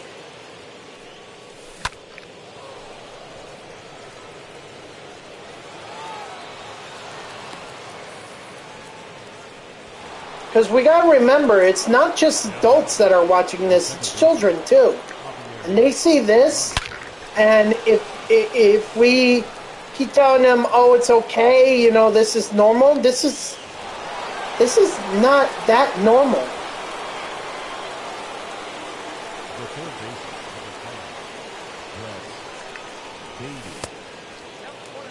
But ultimately, we need to hear from Antonio Brown himself and find out why he is acting this way.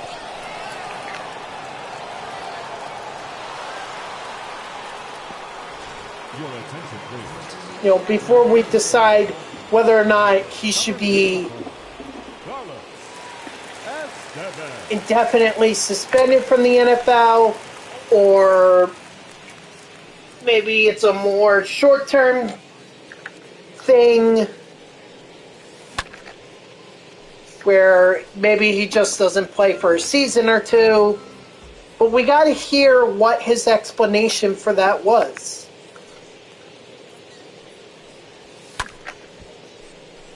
And I reserve all judgment against him until we hear his explanation. But with that being said, I will say that event, that outburst, was definitely unusual.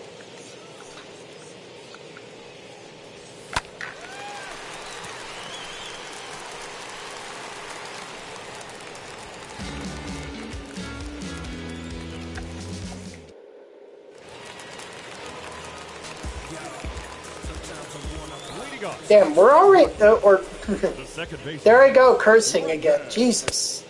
Roger. Dang, I cannot believe we're in the fourth inning only. We're already up 23-0. There better be some guys in here that go up The third a base. tier 24. in Parallel XP. Man. There better be someone from this game that goes up a level. You get them this much offense, how does no one go up a tier?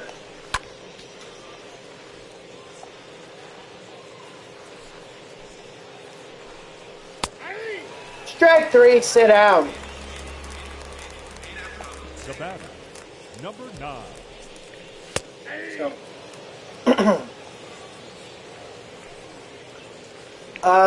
what else? What else should we talk about?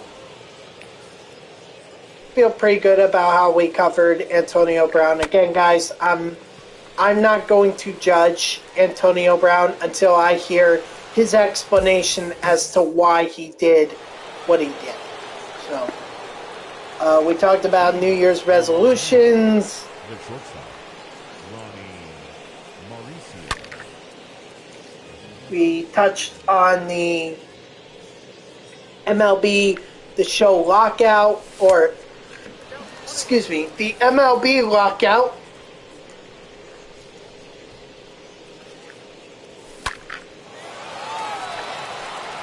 Oh, get out, get out. Let's go.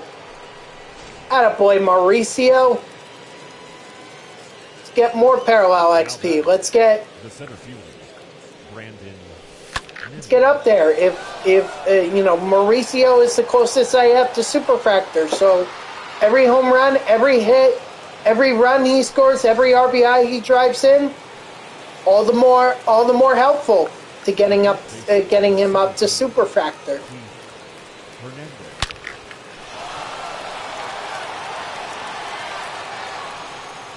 Even if it is only rookie.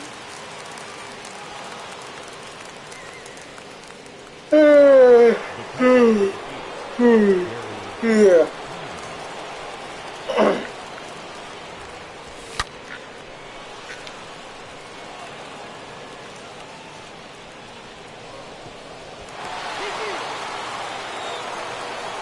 Keith Hernandez too, and Gary Carter.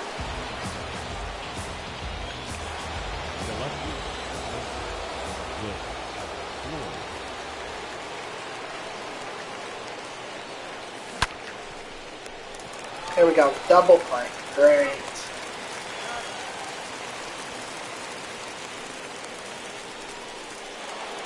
Oh, by the way, guys, I excuse me.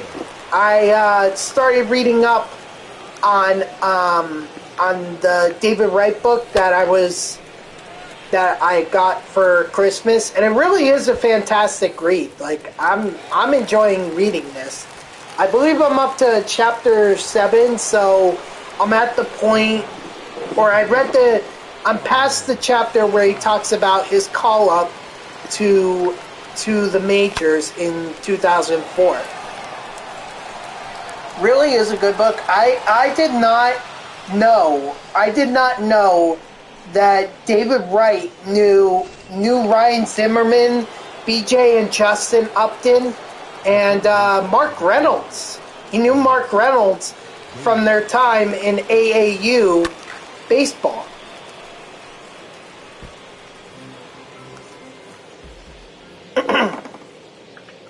So I did not know that at all. And then what I really found interesting was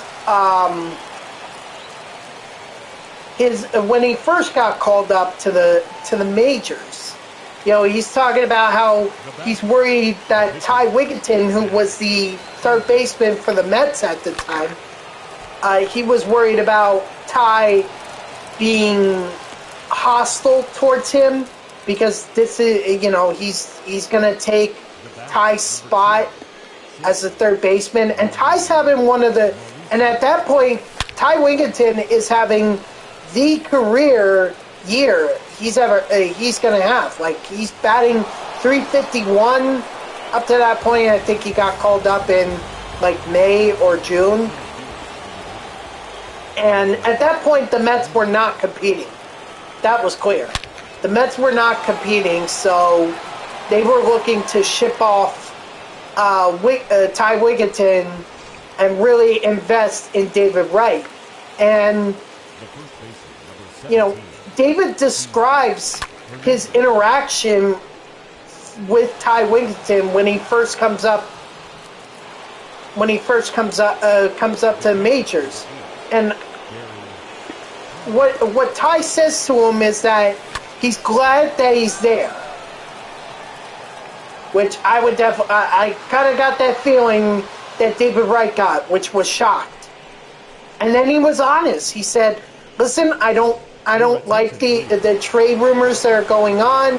You know, I'm not really happy about it, but at the same time, that's not your fault. You're here because you deserve to be here," and offers to,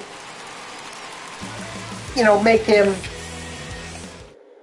offers to provide any assistance he can to help David make that help Wright make that transition to the majors. So when I read about that, I thought, holy cow! Like, that is amazing stuff. You know, you would think that this locker room of guys in a competitive sport are looking at each other and looking to save their or worry about themselves, not necessarily trying to be stars, but you know, seeing that the future is coming and there's nothing you can do to stop it, but you're going to try and delay it as much as possible. And yet Ty Wigginton did not do that with David Wright. He embraced him. He was a mentor for David. And you know, it's stuff like that you don't hear about in the papers. You don't hear about if you do a Google search of David Wright, although I'm sure you would know that. You could do that now. But that's stories that you would not normally hear outside the clubhouse. And then David also went on to explain how mentors guys like Joe McEwing were. And for some of the younger guys, I remember Joe McEwing from MVP Baseball 2004. I remember him from way back when. But Joe McEwing was the utility guy that teams wanted. You know, he could play everywhere besides catcher and pitcher, what David described. And he was right. That's what Joe McEwing did. Now, Joe McEwing was not a star player by any means. He had a pretty decent career, you know, 9 seasons in the majors.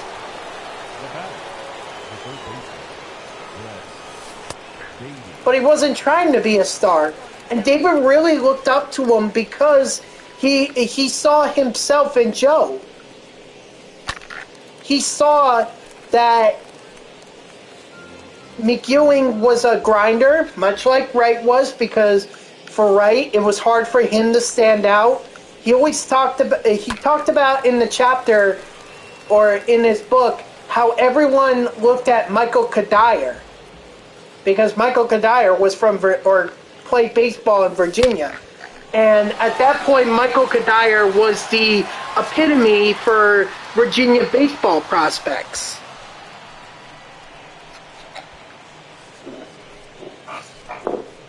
So for David Wright to be able to distinguish himself alongside Michael Kadire, and ironically played with him, you know, in 2015 when Kadire came over from the Twins. Actually, I think Kadire I think also played in the 2014 season, because I remember that contract not being a long one for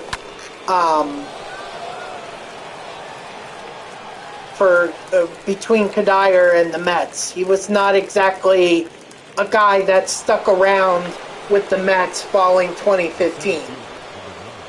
And I don't mean he just up and left. I think he might have retired, but I'm not 100% sure on that. Still, so David Wright sees himself as a grinder, you know, trying to distinguish himself from Michael Kadire, who's the epitome of Virginia baseball prospects, and yet he looks up to someone like Joe McEwing.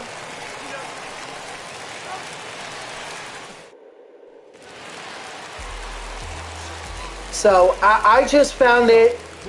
I found that part, you know, that whole chapter about him getting called up to the majors and everything. I found it both entertaining, informative, and at times really exciting. You know, he talked about how he struggled early on in his career, not in terms of batting, not in terms of baseball, although he did have his struggles when he first came up to the majors. But what he really struggled with was how he presented himself, what kind of clothes he wore. And obviously you can see I don't have a sense of style either, but David Wright only had like one suit. And yet Cliff Floyd, you know, comes up to him and says, I'll get you some more suits and get you more tailored and everything. And David's like, holy cow! Like Cliff Floyd would really do that? And then he also tells stories of how John Franco gave him a jacket, a blazer for him to wear.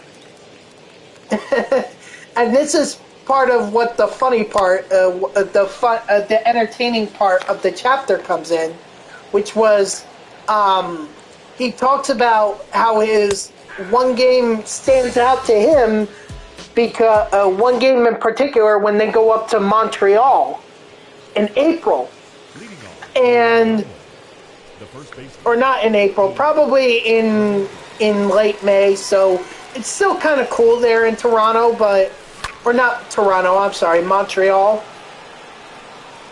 And he walks out. He walks off the team, or he walks up to the stadium. He's wearing flip flops and beach shorts. And I mean, he's a good sport. He was a good sport, taking the ribbing and everything. And yes, ribbing stuff happens. Let's be real, guys. There's all kinds of hazing happens, but hazing, the hazing that people are against are the kinds that really embarrass people or really hurts them. That's the kind of ribbing / hazing that people are against, for good reason. But if it's like a practical joke, like he talked about carrying Cliff Floyd's bags for most of the season. I mean, yeah, that's hazing, but is that really embarrassing him? Is that really harming him? No, that's harmless. That's just stuff that rookies do. And not just baseball. They've done it in the NBA. I'm sure they do it in the NFL. You know, it's just harmless stuff like that. They also talk about how, or he also talks about how he would have to get in front of the bus, and he would have to sing specific songs that the team would pick out. He mentioned a song from what's that Tom Cruise movie? I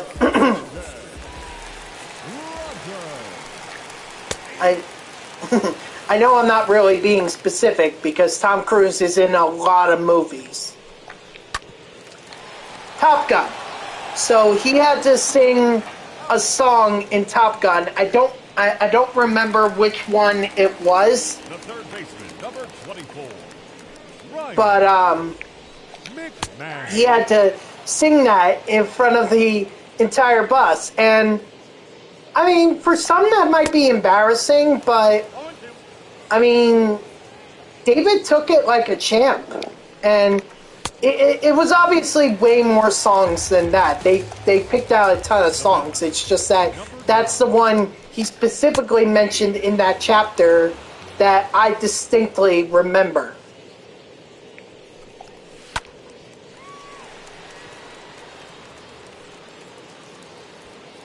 Again, entertaining, informative, and exciting.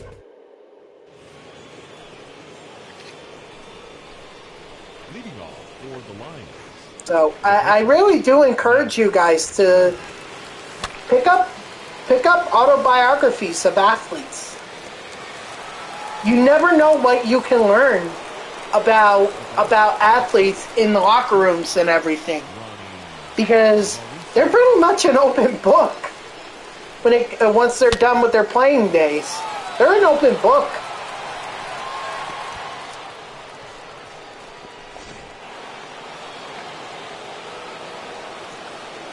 Now batting, the center fielder, Brandon Newman.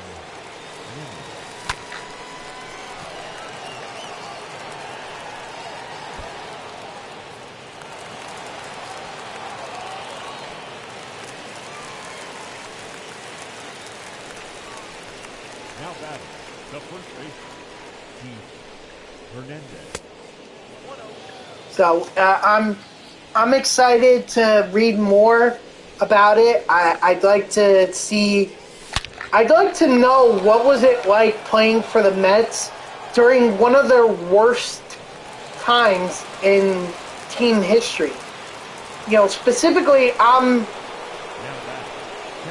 referring to the 2010 to 2013, 2014 seasons where they just lost and lost and lost and lost, and they couldn't improve the team because the Wilpons lost all their money in the Bernie Madoff Ponzi schemes.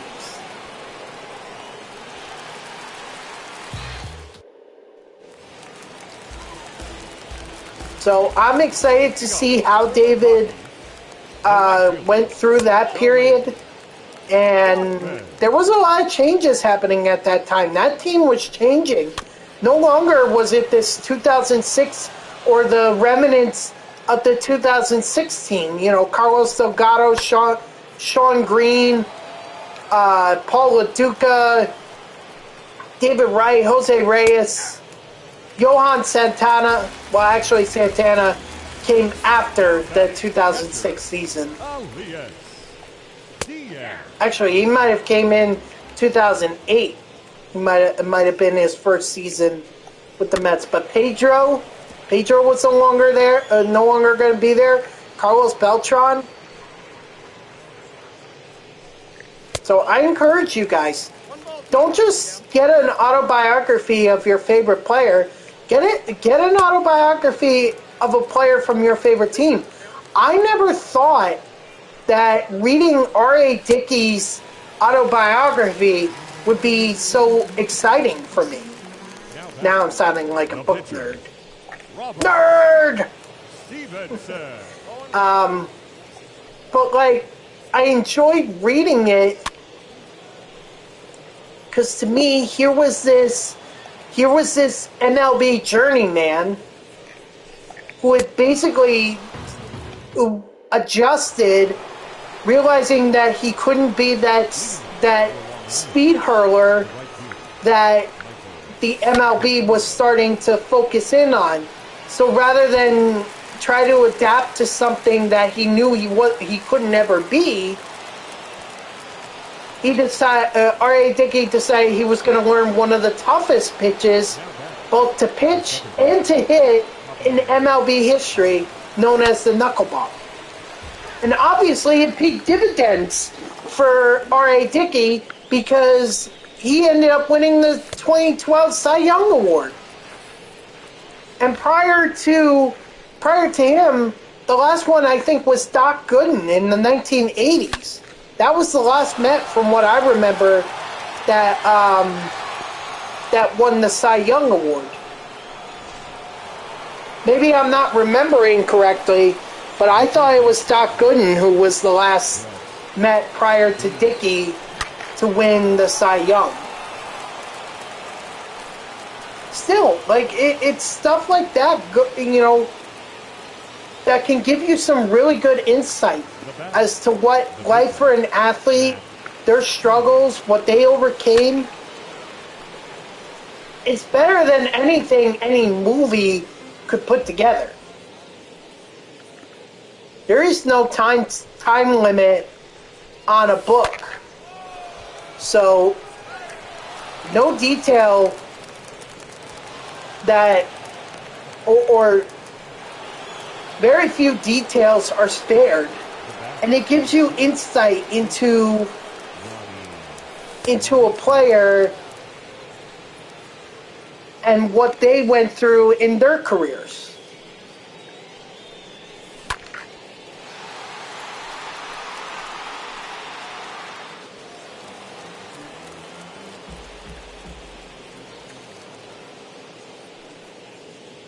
So I encourage you guys, if you want some good reads, go find an autobiography of an athlete. Because I find it fascinating what those athletes can tell, what they share. Stuff that we wouldn't hear in the newspapers, stuff we wouldn't hear in a local magazine or on Twitter or anything. No. Now that the center fielder, Brandon Newman. Believe me, when Jacob deGrom writes a book, because he's gonna have to write a book. I'm willing to bet that if he were to write a book, it would sell out in bookstores across New York. Maybe he's going to wait till his playing days are over.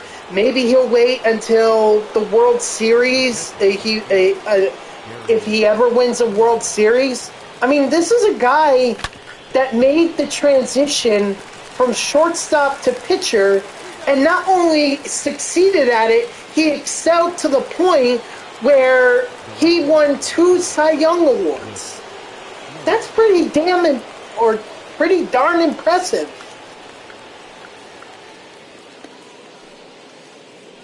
And I would love to hear how he grew up, how he played baseball, what kind of challenges did he face. You know, and what are his thoughts on some of the guys, some of the managers that came through after, you know, he got up. Because when he came up, he had Terry Collins, he had Mickey Callaway, and he had Luis Rojas.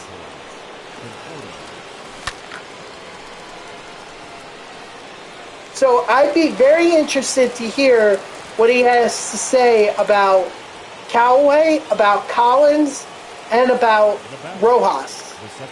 From what I understand, a lot of the players were willing to stand up for Rojas, and you know, I think as fans we can appreciate that, but looking at the success that, or the lack of success that Luis Rojas had, I think it was just better. I think the fans were right on this for Rojas to not come back as the Mets manager. I think the fans were absolutely right on that. Now, obviously, players, they want to defend their managers, and maybe they all built great relationships with Rojas. But the fact is that results weren't produced. You can get along well with your players and everything and have the best relationships with them, but it's not going to matter if you don't produce the wins. And now there's a lot of pressure on Buck Showalter to come into New York and lead them. I'm going to set the expectations low and just say lead them to a postseason. This is a roster that is capable of getting to the postseason. I'm not expecting him to lead them to a World Series, but just get us to the postseason, and I'll consider that a success.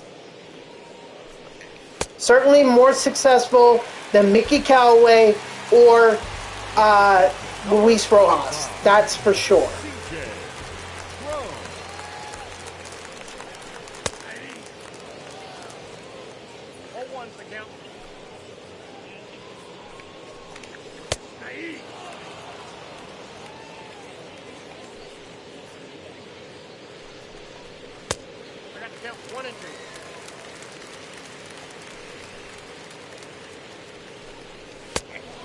And strike 3, sit down, Matt Harvey. Attaboy, complete game shutout. Never any doubt. 51 freaking wins, or 51 runs. Mauricio had 4. There were 3 or 4 players that had 3 freaking home runs. And yet nobody at all managed to get up a single tier. Unfreaking real. You go through 9 plate appearances, except Matt Harvey, he went through 8, and yet no one moves up a tier. Unbelievable. unfreaking believable.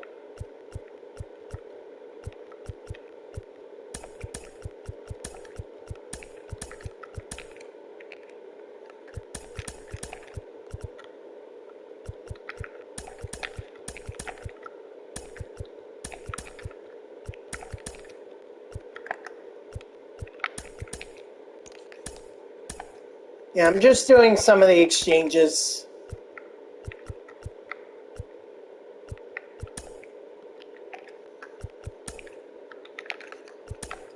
Just to get some XP.